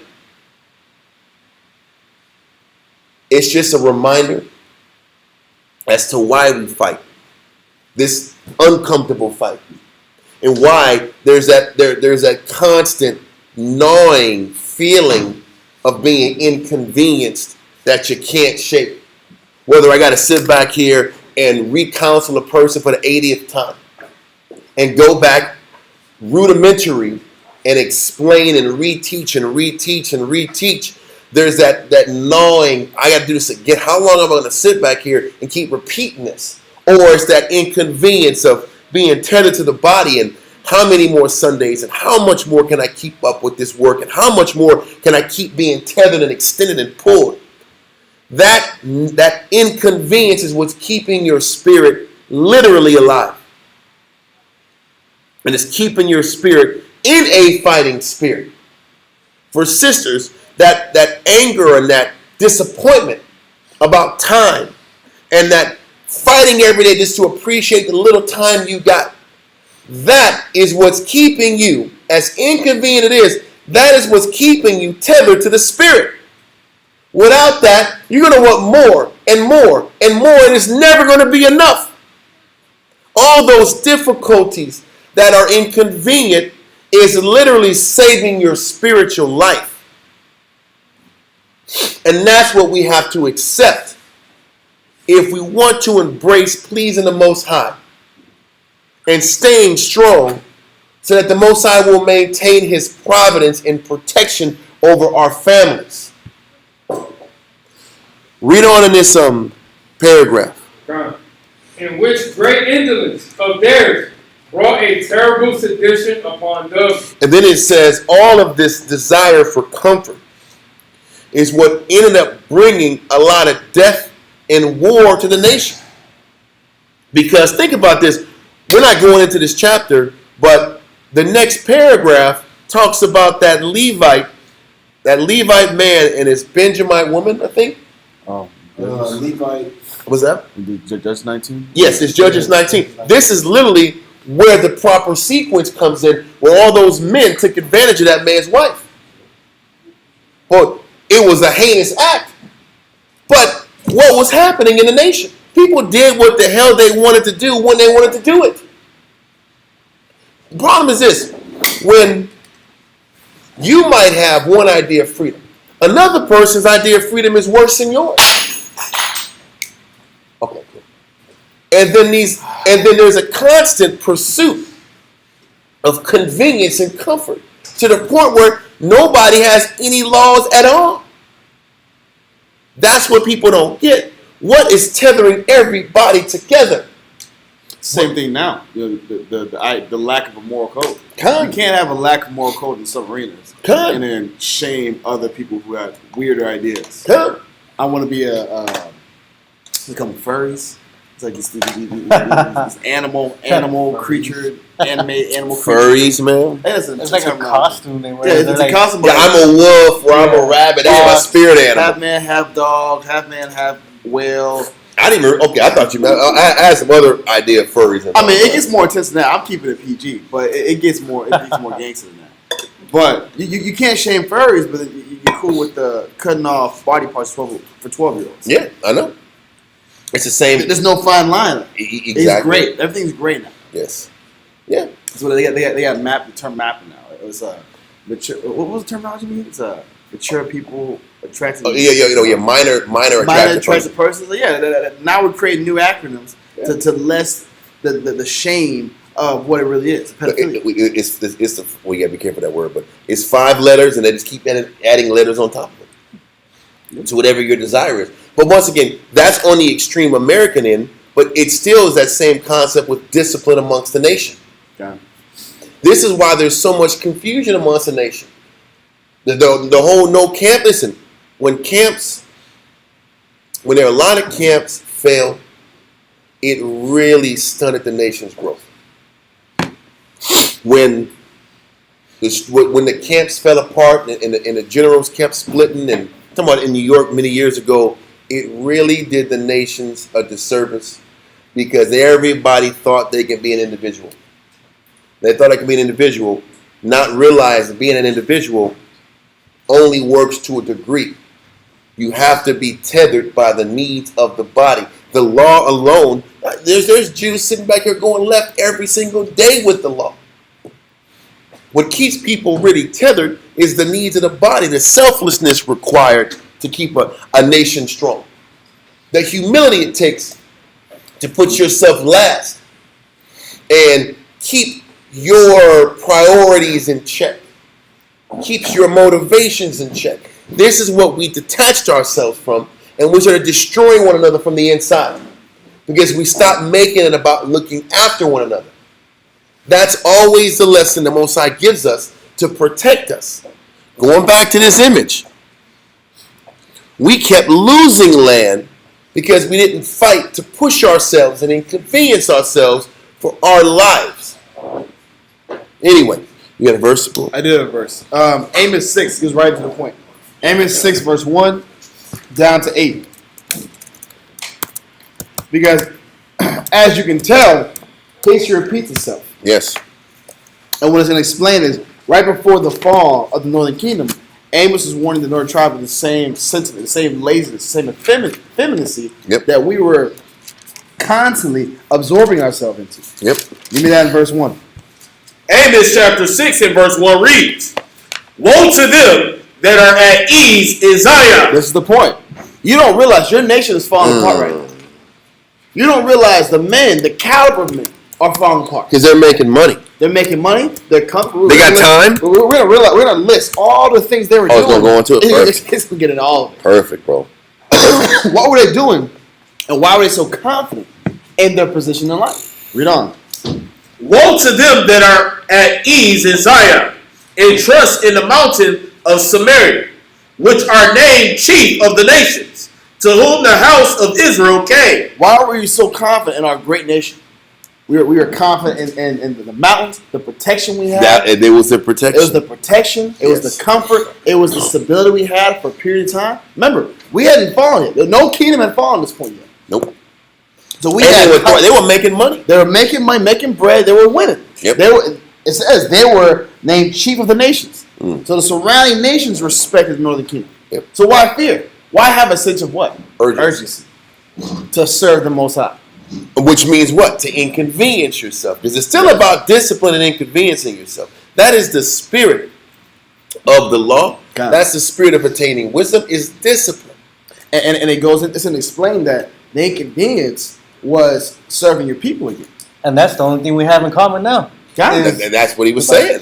And that's the point. But go for it. Keep going. Verse 2.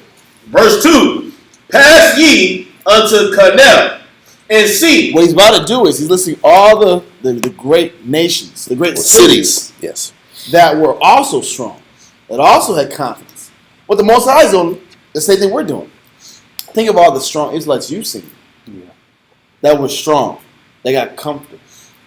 What happened to Canaan? What happened to the strong brother? They got comfortable. What happened to Hamath? What happened to the strong sister? They got comfortable. What was their result? Were they not strong too? Did they not have good works too? Was there not a period of time where there was power and success and faith too? Don't forget Kelna, Hamath. These are all cities that weren't Israelite cities. They weren't Israelite cities, but they were strong. Yes. They were successful. Mm-hmm. They were known, and then they fell. Yep. But I'm relaying it back to us. Like the Most High gave them relatable cities. We have relatable testimonies. Yep.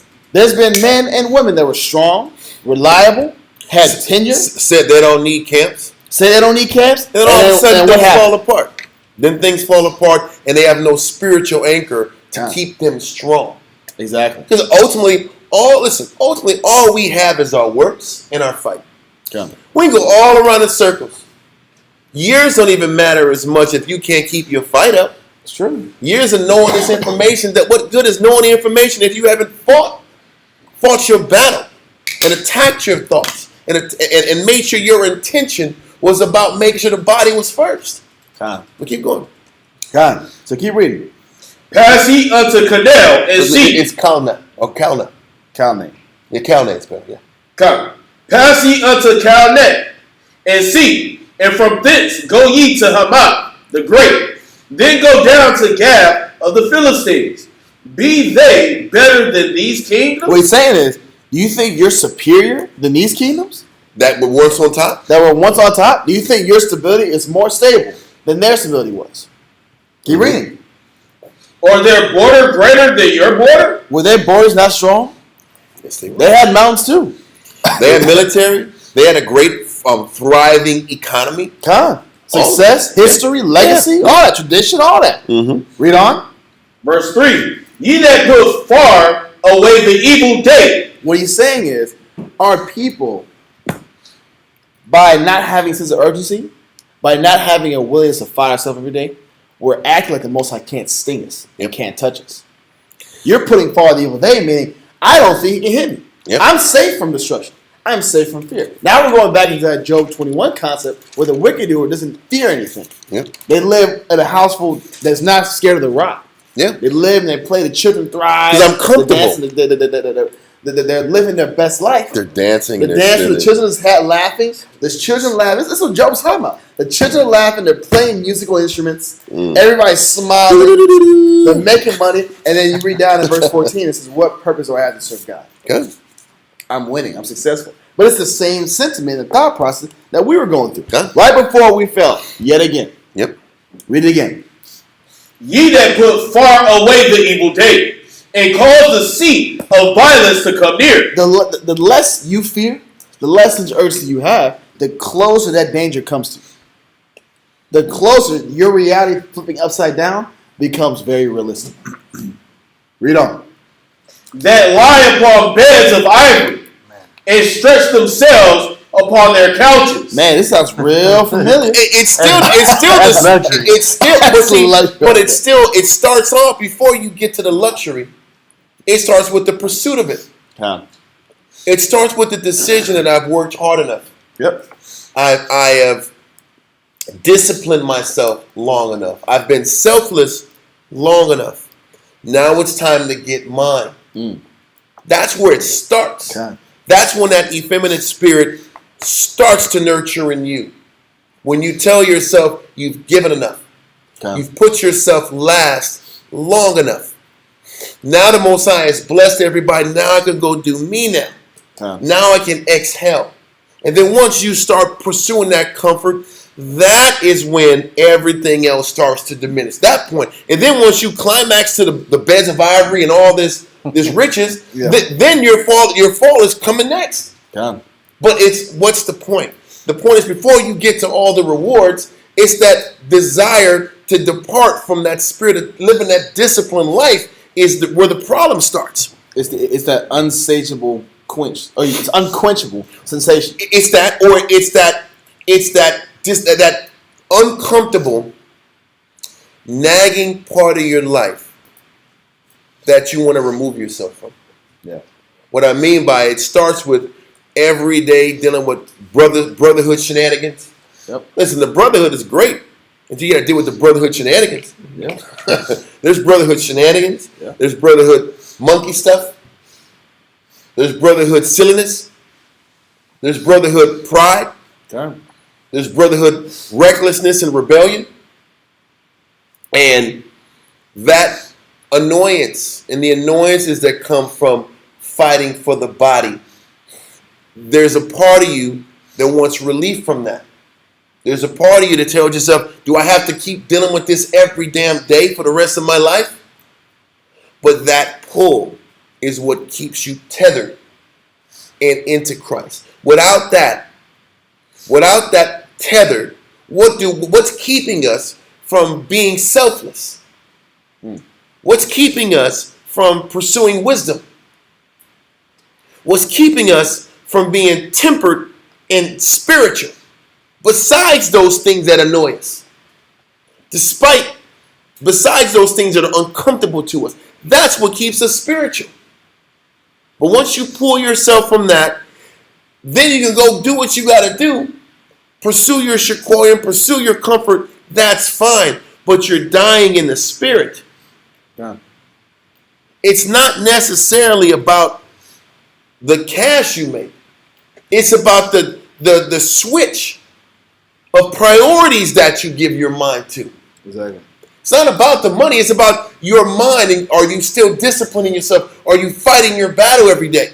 Because brothers don't be making money and he broke and still selfish. Con. They go in the world still ain't making bread and still should be selfish. Con. So it's not, like you said, it's not about the money. It's the time I have. And where I'm devoting my energy and time is where I'm fighting. Am I fighting my battle? Yeah. Because my battle keeps me spiritual. The battle that's set in your life is what keeps you spiritual. Not you. You don't keep yourself spiritual. No. It's the needs of the body that keeps you spiritual. It's the battle that you choose to subject yourself to is what keeps you spiritual. They don't call it a fighting spirit for nothing. Well, but the thing is, it's the fighting spirit is that you got to sit back and choose this book over you. Yep. And this is what, in the Josephus, we never chose the body over ourselves. God. That group that came in after Joshua, we didn't give a damn about one another and their spiritual strength. We cared about us. And this is what we have to keep fighting to guard against in our lives. Keep going in your verse. John, verse 4. That lie upon beds of ivory and stretch themselves upon their couches and eat the lambs out of the flock. Eating those lambs, enjoying it. Listen, you're getting meats every day. Kinda.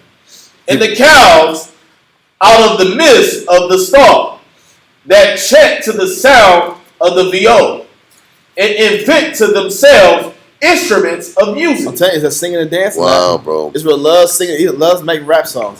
He got time making rap songs. I'm making music like David. Brother. Like I said, there's a spirit to that. Yes. Yes. I did rapping for a little bit. That was during COVID time when we had time. We had a lot of time. And there was a choice I could have made, which is, hey, it takes a lot of brain juice to make music. It's a spirit to making music. There's a spirit to sitting here, being in the studio, spirit to listen to beats, find the right beat, meditate on the beat you want, find the right tune, making the right track to it. There's a lot of investment goes into making just one song. Not to mention the albums. But making music, singing and dancing, drinking, switching on the couch, all that is re-diverted time away from the Most High. Amen. When other souls, other individuals could have used that same time. Or your spirit could have used that same time. That's all this is bringing To out. study. To study. Look, listen, it's like I said, a brother wants to sing or whatever, rap, cool, but are you studying? Do you know these scriptures? Do you know how to keep your thoughts pure? Yeah. Have you studied long enough to control your outlook? Can you make sure that you studied enough to be strong for your brother? Well, that's the other thing. Because there's a studying to maintain yourself. Yeah. And then the next level is, okay, the righteous say the answer. Yeah. So after you've gotten yourself strong, that extra time is for whatever else might Then be. you realize you can't turn your headphones Then up there's as much no as you TV used to, time no more. I know. There's no TV time. There's no binge watching. I mean, I used to love binge watching. That was my problem. I constantly talk about binge watching. Then I realized There was like 15-minute episodes, right? yeah, and They're going crazy. I banged out, look, 15-minute I knew it was episodes. bad when I banged out 300 episodes in 3 months. He was That's when I knew it was He was bad. driving. He was like watching anime. I'm like, "Are you watching anime?" He's like, "Oh, yeah, cut." It was a problem. It wasn't just background. I was highly invested. I already seen the show like 2-3 times, so it wasn't like it was some new episode. The point was, I blew a lot of hours, man hours, watching these TV shows with mindless. There was no production, and I realized, man, I could have been so much farther in my life spiritually if I would have chosen to study. Even if I watched documentaries, history documentaries, I'd have been way ahead in my knowledge. But I chose to watch folly. Yeah. But we did it a lot, and then we look back, like now wasted 2, 3, 4 years screwing off, and I could have been progressing in the spirit. But Israel, Do you want to make an impact on your people or not? and that's the question. Everybody complains about just being a worker. Well, what do you do? What have you given up to be more than that? How much work have you put in to not just be a worker? That means your me time has to be study time. Everything about getting closer to the Most High, what people don't get, everything about being closer to the Most High means losing more personal time. Yeah, that's true. That's true. You can go all around in circles. If you want to be a greater asset to the Most High, how much more of your personal time are you going to give? So that the body can benefit from you. Because it's still about the more you study, the more now you're going to be at the beckoning call of the people who need you. Yeah, the Most High will use you. Because the more you study, now you got to counsel more. But guess what that means? Less time for you. Yeah. Now you got to counsel on your free time. Yeah. Or you got to get out of your own head. There was a brother. He was like, "Well, I can run the routes. I can do the deliveries." I'm like, "Okay, bro. Can you get out of your own head and counsel the brother next to you, so he can get out of his head? Can you do that and do the route No. and do everything else?" Because that means I got to sit back here and give more. Yeah. And everything goes back to giving more. And giving more is predicated on other people's needs. Yeah. So really, we are a servant to the body's what? Needs. And when we sit back here and get tired of being tied into the body's needs, it is a matter of time before we make it just about our wants. It goes from our needs to our wants. And then you look up, if I don't have the intensity to fight my battle, then why would I sit back here and take urgency and even follow the law and doing anything if it doesn't benefit my flesh? That is how we start to break down and diminish. What was you going to say? I was going to say this is why prosperity teaching was so anti-God. I know. Because you're going to read in a second. This is why the Most High hates elevating Israel. I know. Because every time he elevates Israel, you just read in the verse, they kick. We kick every single time. We get excellency. I got to pull this verse. I was holding it. Hold this, and this was your verse from a few Fridays ago. Hosea 4:7. We're going back to Amos. But Hosea chapter 4, verse 7.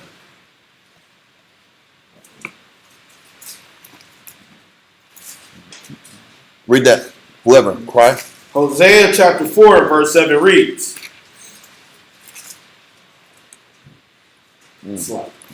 As they were increased, so they sin against me. And this is the problem. How many generations do we have to go through to figure this out? The more you get things, the more you sin. Yep. The more comfort, the more blessings you get, the more you are susceptible to sinning and falling. And if the Most High understands this about the nature of our people, we read it in Deuteronomy 32, we're reading it here. This is why the Most High isn't so quick to making life easy for us. This is why we sit back here and every flipping week is a battle. It's a battle and a half. The next week is a battle. Then the next week is a battle. And the question is, why in the hell is everything so damn hard? Because when it's not, we're susceptible to sinning. Yeah. That's why it's hard. And if we can accept this dynamic, then we can stay strong and just accept everything's going to be hard. Versus walking around here saying, man, there's got to be a better way. There's got to be an easier way to do this. There's got to be a more convenient process to go through in order to get to the kingdom. Why has it got to be so damn hard? Why has everything got to be a grind? Why has everything got to be a sacrifice? Why does everything got to be hard? Because when things get easy, you want more comfort and more comfort and more comfort. And that desire for comfort leads you to sin. That desire to find the easier path leads to sin. It doesn't start with sin. It starts with the pursuit of convenience. And you start pursuing convenience and what's easy, then it turns into sin. Continue. As they were increased, so they sin against me. Therefore will I change their glory into shame. I'm going to change their glory into shame because what the Most High gives us is never enough. Jump real quick to verse 10. Verse 10. For they shall eat. He said, for they shall eat. Because when we start pursuing our comforts, when we start pursuing our life, it says, You shall pursue the things you want, partake in the things you want to tap into. Read on. And not have enough. And that's the problem. That's the problem with the lust of the eyes. You get what you want and you want more. Yep. It's never enough. Then it's this constant pursuit for more convenience, more ease, and then you're never satisfied. This is why the Most High makes our path challenging. And he's trying to get us hooked not on pursuing ease. He's trying to get us hooked on pursuing, what's the word? Virtues. Spiritual virtues. He's trying to get us to love pursuing virtue. Because if you can love to pursue virtue, then that is the addiction he's trying to teach us to tap into. Continue verse 10 again. For they shall eat and not have enough. Mm-hmm. They shall commit whoredom and shall not increase, because they have left off to take heed to the Lord. He's trying to tell you, either you're going to pursue what's convenient to you, or you're going to please the Most High. And when you pursue what's comfortable to you, it leads to sin. It leads to greater violation. Versus understanding, you have to be tethered to discipline. That is the key. Israel wants to get caught up in it. If I just focus on the law, I'll be good. No, if you focus on the law, you're going to sin. Yep. You have to focus on pursuing discipline. And that keeps you, that's that buffer that you have to protect you from not sinning. It's the pursuit of discipline that does that. And we don't understand that because pursuing a disciplined life, nobody likes to live that way. We don't like to live a disciplined, regimented life. We want freedom. And we think we can follow the law and pursue freedom. And when we realize we can't, then we're coming back to class 6 months later trying to get our spirit strong. It happens all the time. I've seen it from generation to generation. This is how Israel gets caught up into ruts. So, let's continue. Okay, Amos 6 and verse 6. Amos 6 and verse 6 reads, that drink wine in bowls and anoint themselves with the chief ointments. Listen, for those who drink wine, you know damn well one or two. Listen, that's that sifter, right? Wine and bowls. Have you ever seen like that commercial, like the Edomites like drinking wine and say only drink 1 glass a day, but the glass is huge. Right? It's like the whole. It's like a damn 1.5 liter. Have you ever seen those commercials? Like there's a small one with this huge glass. I only drink 1 glass a day. Listen, this is crazy. I mean, they're just getting buzzed every damn day. But you know what the problem is? And you drink wine, listen, you don't want to do that, because wine it's never enough. No. It's never enough wine. It becomes grape juice. Instead of doing that dry. It becomes grape juice, and you just keep knocking it down. And then on top of that, you're not getting no sleep because you're sweating. Oh, you're sweating that damn alcohol all night. I'm out. I ain't knocked out. Good luck. It's a great sleep. Listen, bro, I'm gonna say this. I don't think you drink enough. You ain't drank enough. You ain't drank enough. Oh yeah, I'm not going. Listen, I'm gonna say this. You start with 1, cool. 2, okay, good night. 3, okay. Then there's a threshold you cross. Oh, yeah, I ain't You drink after you drink 3, and it's like this is nothing anymore.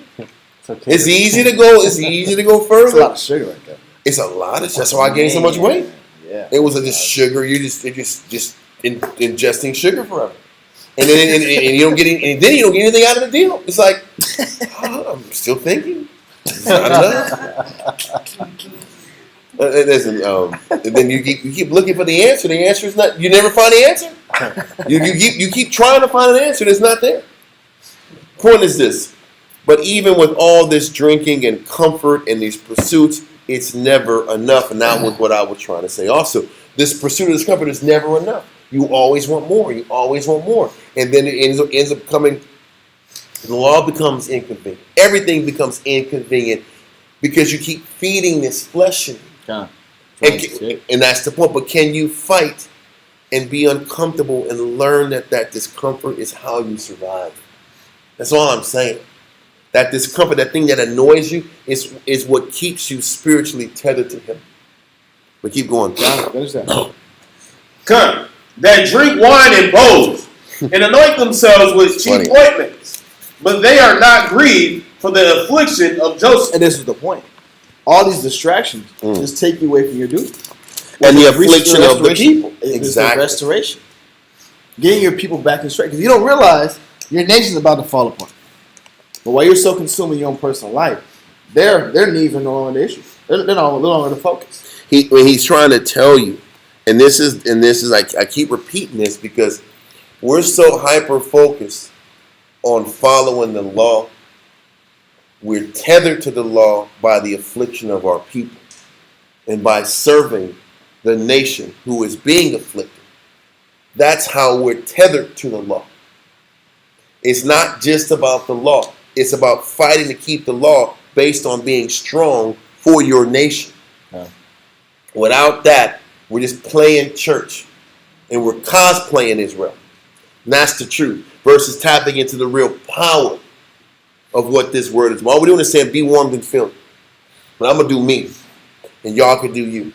And that's what we was doing in the time of Joshua after he died. Be warmed and filled, do you, make your money, live your life, and we'll come back on gathering days and dress like Jews and then go back and live our life after that. That's what church is. He's trying to show us that in order to live this life, you got to make it more than church. We keep going. Okay, finish it up. Verse 7. Therefore now shall they go captive with the first that go captive, and the banquet of them that stretch themselves shall be removed. That's the point. All that comfort is going to lead you into that captivity. Mm-hmm. Lead you to your life falling apart. Lead you to the destruction that's inevitably going to happen. Finish that last verse though. The Lord power hath sworn by himself, saith the Lord, the power of hosts. I abhor the excellency of Jacob. And this was the point.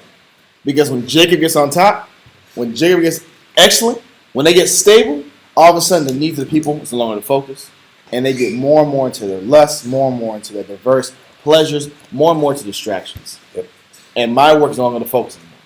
So your excellency is a stumbling block to your own growth. Yep. And that's how we try to get Israel to understand that staying tethered to the body is how you keep your spirit strong. Yeah. In so many words to explain. This is why we teach men that for the thing that you might think is holding you back in the flesh is actually keeping you spiritually alive. And people don't understand that exchange. But it's the truth. Because it's not worldly.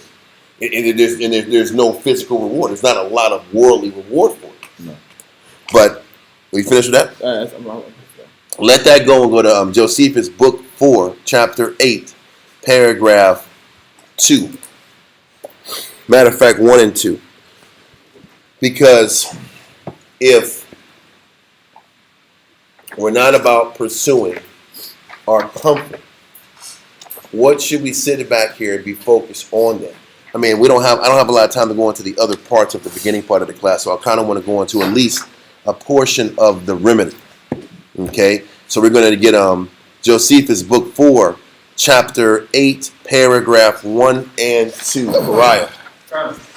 Antiquity of the Jews, book 4, chapter 8, paragraph 1, page 114.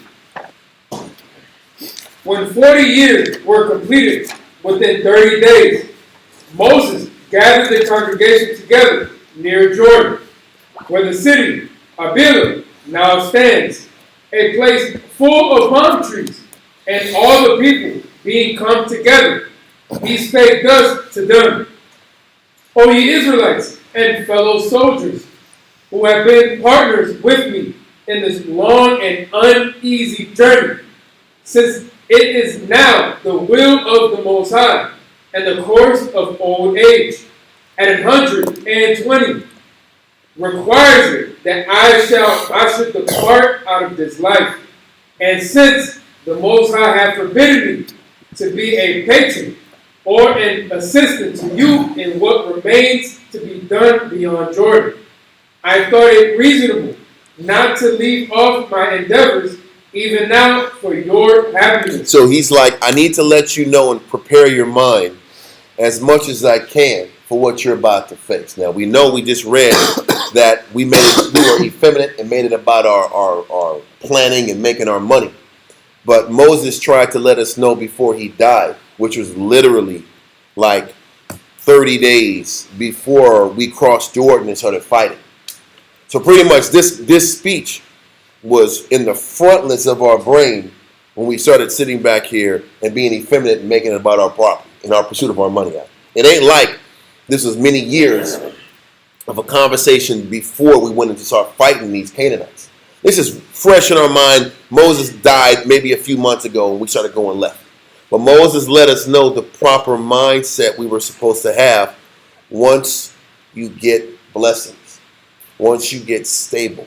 This is the thinking that we have to have. Read on. But to do my utmost to procure for you the eternal enjoyments of good things. He says, it's important that I try to show you how to maintain good things in your life, how to earn good things in your life, how to earn blessings and keep blessings in your life. Most like it's important that I show you how to keep blessings in your life. Read on. And a memorial for myself, when you shall be in the fruition of great plenty and prosperity. So he's like, I need to show you how to handle success, how to handle when things start working in your favor, when the Most High starts to bless you in your life. Read on. Come, therefore, let me suggest to you by what means you may be happy. He says, I'm going to show you. Let me show you how to find happiness in this life. What does happiness look like? Moses is going to explain what happiness really looks like. What it's supposed to look like. Read on. And may leave in an eternal, prosperous possession thereof to your children after you. Moses ain't saying, listen, everybody's happiness is different. Because that's BS. Everybody's happiness shouldn't be different. Everybody's happiness should be the same. And this is where we slip. Our happiness and our motivation and what brings us contentment should be the exact same damn thing. Read on. And then let me thus go out of the world, and I cannot but deserve to be believed by you, both on account of the great things I have already done for you, and because when souls are about to leave the body, they speak with the sincerest freedom. They say when you get to the point, I guess he's saying when you get to the point when you're about to pass, you keep it real. And you keep it honest and you're direct. So we're like, this is what it's going to take to find happiness on earth when you get to the land of milk and honey. Read on. O children of Israel, there is but one source of happiness for all mankind, the favor of the Most High. He says the one thing that should make you happy is making sure the Most High is happy. He says that's what our focus should be. The reason everybody should get up in the morning is to make sure the Most High is the priority. And the pursuit of making him happy is what should make us happy. The $1 million question is, how many of us are happy because we did the will of the Most High? That is what should bring happiness in our life. Read that part again. God. O children of Israel, there is but one source of happiness. He says there's one thing that should make each and every one of us on earth happy. Read on. It says, the source of happiness for all mankind, the favor of the Most High. That means the only thing that should make us truly happy is if we have done those things that make the Most High happy. That's it. It sounds simple, but we don't live like that. We're looking to things to please us and to make us happy. And we haven't accepted that we should be happy on things that the Most High loves. And when you read the scriptures and we see the things the Most High please the Most High, we have to learn to love the things the Most High loves. The actions and the mindset the Most High loves has to be our new favorite thing. And that should bring peace in our life. That should make us happy. You know how many people do the work of the Most High and say, yeah, I did the Most High's will, but I want this. But I'm not really satisfied. Too many of us live like that and wonder why the Most High is not happy with us. Read on. It says, for he alone is able to give good things to those that deserve them. And he's telling you, if you really want good things, if you really want peace, you have to learn to love the things he loves, the mindset he loves, the works he loves, the mentality he loves. You have to learn to love those things. If you don't love the things he loves, why do you expect good to go your way? I got a small example of that.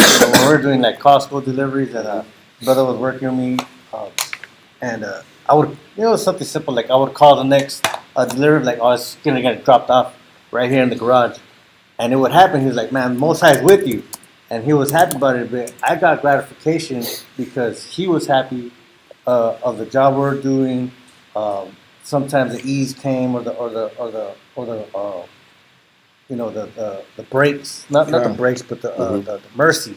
Almost like because the workload was heavy. Even with those was heavy. Those routes were crazy. The directions you go over here and over here, yeah. But it gave me gratification that he was happy to work with me, and he was like, the Most High is with you, and having the Most High's favor affected him positively. Yeah. And the thing is, the beautiful thing is, can we learn to always love his will and to always love the things he loves? Because that's the key to sustaining whatever good is going to be in your life. I mean, that's not an easy thing. He loves the fact that we fight for one another. He loves the fact that we choose patience and mercy over anger and despondency. He loves the fact that we can find a reason to get up for one another and fight for one another and choose the body over ourselves. He loves that. But do you love it?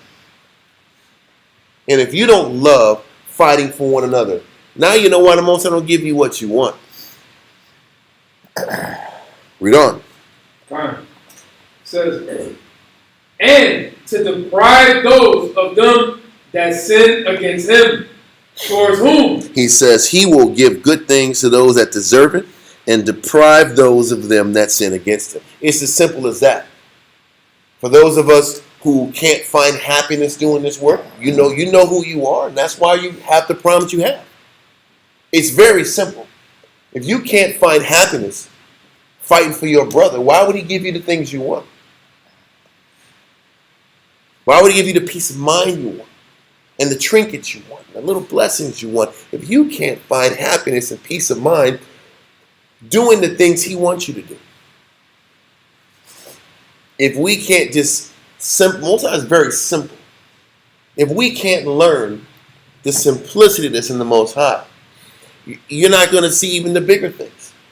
Can you just learn to love what you do? But not just do it, because a lot of us do the job. But we don't do it in happiness and peace of mind. Alacrity. We don't do it with alacrity. So he says he will sit back here, and it says, read that part again. It says, for he alone is able to give good things to those that deserve them. But what makes you deserve blessings? It's the fact that you want to make the changes and you're happy with what he's putting you through. Read on. And to deprive those of them that sin against him. And the Most High is not going to give you what you want if you're not happy doing his work. Read on.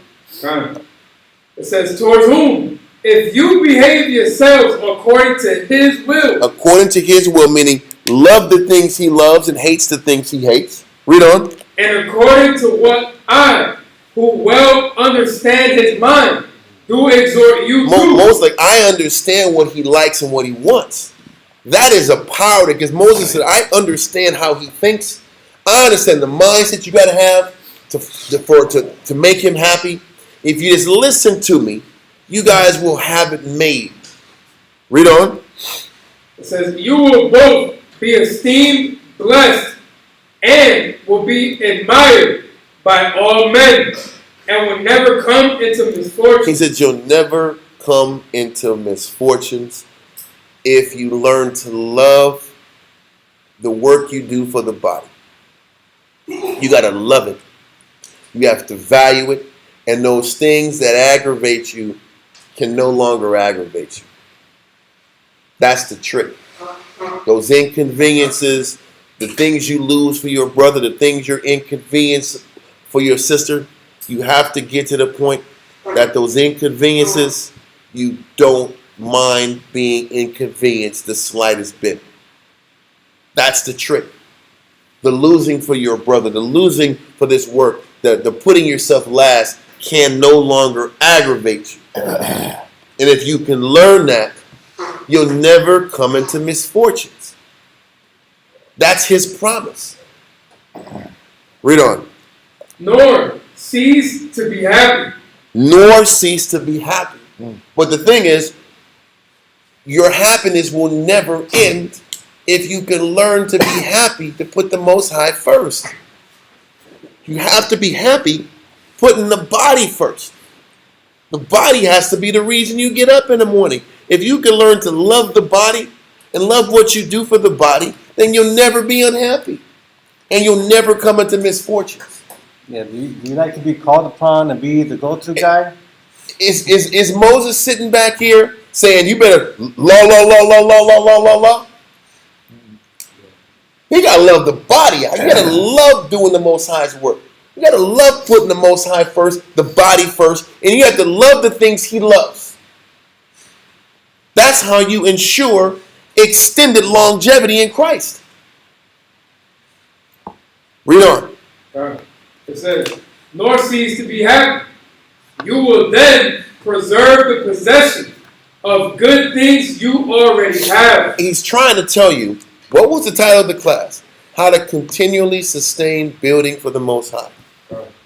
If you want to keep growing, if you want the Most High to keep being there in your life, why does the Most High keep having us do the same things over and over again? People think that we got to go through these things over and over because it's aggravating and it's annoying.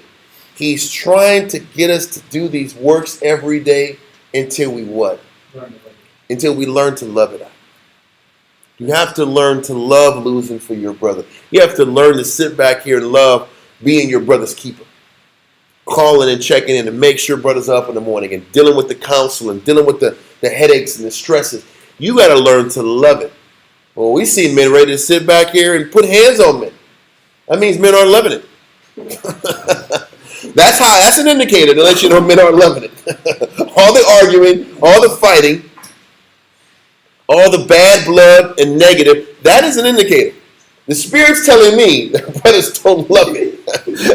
You don't got to be a rocket science to see that. But the answer is you're supposed to do it to the point where you love it. Where you love fighting for one another. That is the only way to ensure keeping what he's already given you. Read on. God, it says, you will then preserve the possession of the good things you already have, and will quickly obtain those that you are at present in want of. He's telling you how to get the things you need to sustain what you have and get more. In order to sustain what you have and get more, you have to love putting the body first and love being inconvenienced in this work. When you can love it, you'll get more. This is the answer to everybody's damn secret dreams, secret questions. Why do I have this and this and this? Because you don't love putting the Most High first. Serving the Most High is an inconvenience. Or serving the Most High is a transaction error. I will do this grind for a payment. I will do this for something out the deal. This is why you don't get what you want. Because it's transactional. He's like, stop looking for the reward and just put the work in and commit. And love doing my work because you love doing my work. And the Most High knows what's in your heart. That's why you don't get what you want. Because you don't love it. If you love it, you'll keep what you get and get more easy. He said, you will quickly obtain those that you are at present in want of. It won't take long to get what you want as long as you love doing this work and you love all those inconveniences about it. This is why we do it every day. We're supposed to practice. This is what rehearsing the righteous acts means. Do it every day until you learn to love it. This is what serving your husband means. You have to sit back here and learn to love serving your husband. Learn to love inconveniencing yourself for your husband. And when you learn to love how to inconvenience yourself for your husband, then you'll get the things you want. But is that how wives think? Oh, I didn't come into marriage for that reason. Oh, I didn't think marriage was going to be that. Oh, okay. Well, now you know why your marriage is the way it is. Because you have to learn how to put your husband first and make his desires what you want. And then you will be you won't be in need of the things you are in need of. But your priority and your mind has to be prioritized on loving what the Most High loves and loving what your husband loves. And if you can tap into that, then you'll have the things you need. No, I didn't like math till I got good at it. I was able to teach others. Well, I'm going to say whether it's that, and it's the same thing with every aspect of this work. Whether it's working, whether it's studying, whether it's counsel, whether it's whatever you don't like to do, you better learn to love it. That's the point.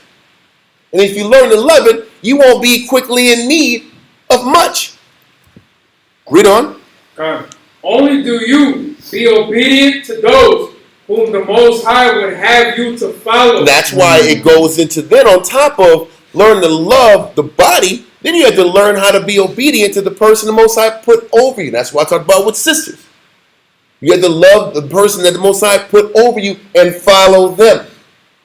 So not just learning how to love the law, he's also saying you got to learn how to be obedient and lock into your elders for brothers and lock into your husband for wives. We all got to serve and learn how to follow the person over us and see the good in them and see the value in putting yourself last. That's why I keep saying community in the body is just as important as following the law. People want to detach. Yeah, I follow the law. I'm a commandment keeper. I stay on the side. I don't got to serve nobody. But the Spirit's with me. Give me a break. The Spirit ain't with you if you're just isolated and separate to yourself in your own little nation. You know, the truth is, you're lying to yourself. And I'm not talking about people who are in different cities and don't have access to a camp. I'm not saying it. I'm talking about people in the city that want to be this little separate island and be an individual, but think the Spirit's with you. It ain't. Without the body, without serving the body and being a part of the body and being tethered by rank and order and the body, you're playing Jew. You're playing Jew. But they want something out the deal. He says the Most High will guarantee that providence if you can maintain obedience and a pure outlook and humility and learn to love the inconveniences the Most High puts you through. Read on. Nor do you prefer any other constitution of the government before the laws now given you. So the laws you have to abide by, the leadership you have to abide by, and you have to love how the Most High puts you through things. Love the conditions he has you under. Love to fight the things he's got you going through. He's going to get more specific about the specific things you're supposed to love about the law. Read on. Neither do you disregard that way of divine worship which you now have, nor change it for any other form. And if you do this, you will be the most courageous of all men in undergoing the fatigues of war. So he's still telling you, is it about fighting physical wars? Or is it about sitting back here and always maintaining a spirit of fighting you and going to war against you? Because the challenge is not to deviate. He was telling them not to deviate. And if you keep the law, you'll be the most courageous of all. Because it takes courage to stick to these scriptures and always fall back on these scriptures and not cater to your flesh and not cater to your emotions. That's real courage every day to stand up against yourself and fight you and fight your carnal nature. Read on. And will not be easily conquered by any of your enemies. He says, if you fight what's inside of you, you won't be easily conquered by your enemies. Because think about this. Even when we fought the Canaanites, did we sit back here and do a whole bunch of killing? Or did the Most High sit back and set the scenario for us? He kept sitting back here. Jericho just fell off of walking around it 7 times and blowing a horn out. And then everybody was running, and then we just killed them as they were running. A lot of times we weren't even having to fight too hard. As long as we're fighting us, he makes the physical battles attainable. Read on. For while the Most High is present with you to assist you, it is to be expected that ye will be able to despise the opposition of all mankind.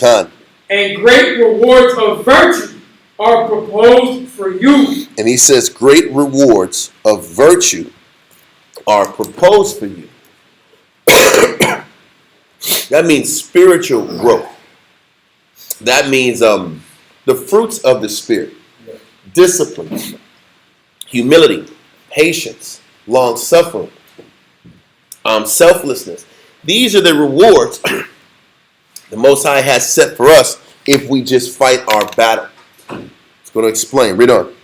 If you preserve that virtue through your whole lives. And that's the point. We have to preserve virtue, that fighting spirit. When I showed you the image of that, of Jerusalem, not Jerusalem, but just the land of Israel, and you see all that green and you see a lot more brown, that brown represents attacking those spiritual schisms in you and fighting all of these schisms in yourself and adding virtues to your spirit. This is why you got to keep fighting. What we should be fighting for. Moses is kind of narrowing in. If we want the Most High to bless us, if we want the Most High to be there for us in our life, what should be our motivation every day? And our motivation every day should be the pursuit of virtues. Am I getting better in my discipline? Am I getting better in my humility? Is my study capacity getting better? Is my ability to teach His Word improving? Is my ability to counsel improving? Is my patience improving? Is my ability to listen improving? Is my dedication improving? These are the things we should be measuring up ourselves to ensure that the blessings stay in our lives. Read on. It says, virtue itself is indeed the principle and the first reward. He says virtue is indeed the principle, meaning the most important and the first reward the Most High gives you. Before He gives you homes, cars, finances, stability, the greatest gift and reward is spiritual virtue, discipline, humility, long-suffering, mental and spiritual clarity. This is what we're doing all of this for, and this should be our focus day to day. This should be the thing that makes us happy. When we don't have the money we want, we don't have the car we're looking for, we don't have the ease of life that we have, at least we got our virtues. At least we have the lessons and growth the Most High has put us through. Has our utterance gotten better? Is our discipline gotten better? These are the things that should make you happy. Remember He said the pursuit of the Most High is what should make you happy? Specifically, the lessons you're learning and the battles that you're overcoming is what should bring you happiness. That's what we should be practicing on a daily basis. He says that's the first. He said that's the principle and the first reward. Read on. And after that, it bestows abundance of others. And if you make your focus about growing spiritually and adding spiritual virtues to yourself, those are the beginnings of the greater blessings that happen to you. So while we're waiting for the carnal blessing or the physical reward, we should be finding happiness in the spiritual lessons we're learning, in the spiritual battles we're overcoming in ourselves. That is what this is about. Read on. God. So that your exercise of virtue towards other men will make your own lives happy. He keeps saying your exercise of virtue to the body of Christ. The rest of your nation is what makes you happy. So once again, it's not about just being this individual that's reading and studying, but can I take these virtues and implement them in my life so that I can touch and affect the body of Christ who needs it the most? And if you can stay tethered, that's why I said earlier about staying tethered spiritually and making sure you do this every day for your people so you can be bright, shining examples of how to be strong for your nation. We have to show our nation that you can be happy serving the Most High, that you can be at peace putting the Most High first and pursuing virtues, because that's what he's requiring for us if we expect to get constantly blessed in our lives. Read on. And render you more glorious than foreigners can be, and procure you an undisputed reputation with posterity. If we want an undisputed posterity, this is what it takes. Meaning an undisputed life, spiritual life. This is the work it takes. Now, I'm not going to go any further. It's already getting late. But you should read the rest of that paragraph and go on to paragraph 3, because it really goes into detail about what it takes to maintain the Most High being on your side. And what it takes is finding happiness in putting him first and putting the body first. And within that, finding joy in the pursuit of these virtues. If we can tap into this, that's the key to extended longevity doing his work. Are there any questions? Israel Tawad tuning in, y'all. Yes? Yes, I missed that last scripture. What was the last scripture? The scripture or the Josephus? Was it the Josephus? Well, it was Josephus, book 4, chapter 8, paragraph 1 through 3. It's really 1 through 3. You can go, we're only got to like the middle part of paragraph 2, but it's getting late. Okay. But if you get through all of it, it gets even more detailed about being in order with your leadership and all that stuff. But that's even more information. But where I was driving is the love of the pursuit of virtues. That's the first gift he gives you. But a lot of times we don't look at the pursuit of virtues as a blessing. We look at it as a burden. Love the virtues you're learning. Love the fruits of the Spirit you're learning. And love doing this work. And love all the inconveniences that this work brings out. And if you can do that, you'll always get blessed. All right? Thank you for tuning in, y'all. See y'all back on Wednesday with Sham Shawan's class. Have a great day and shalom.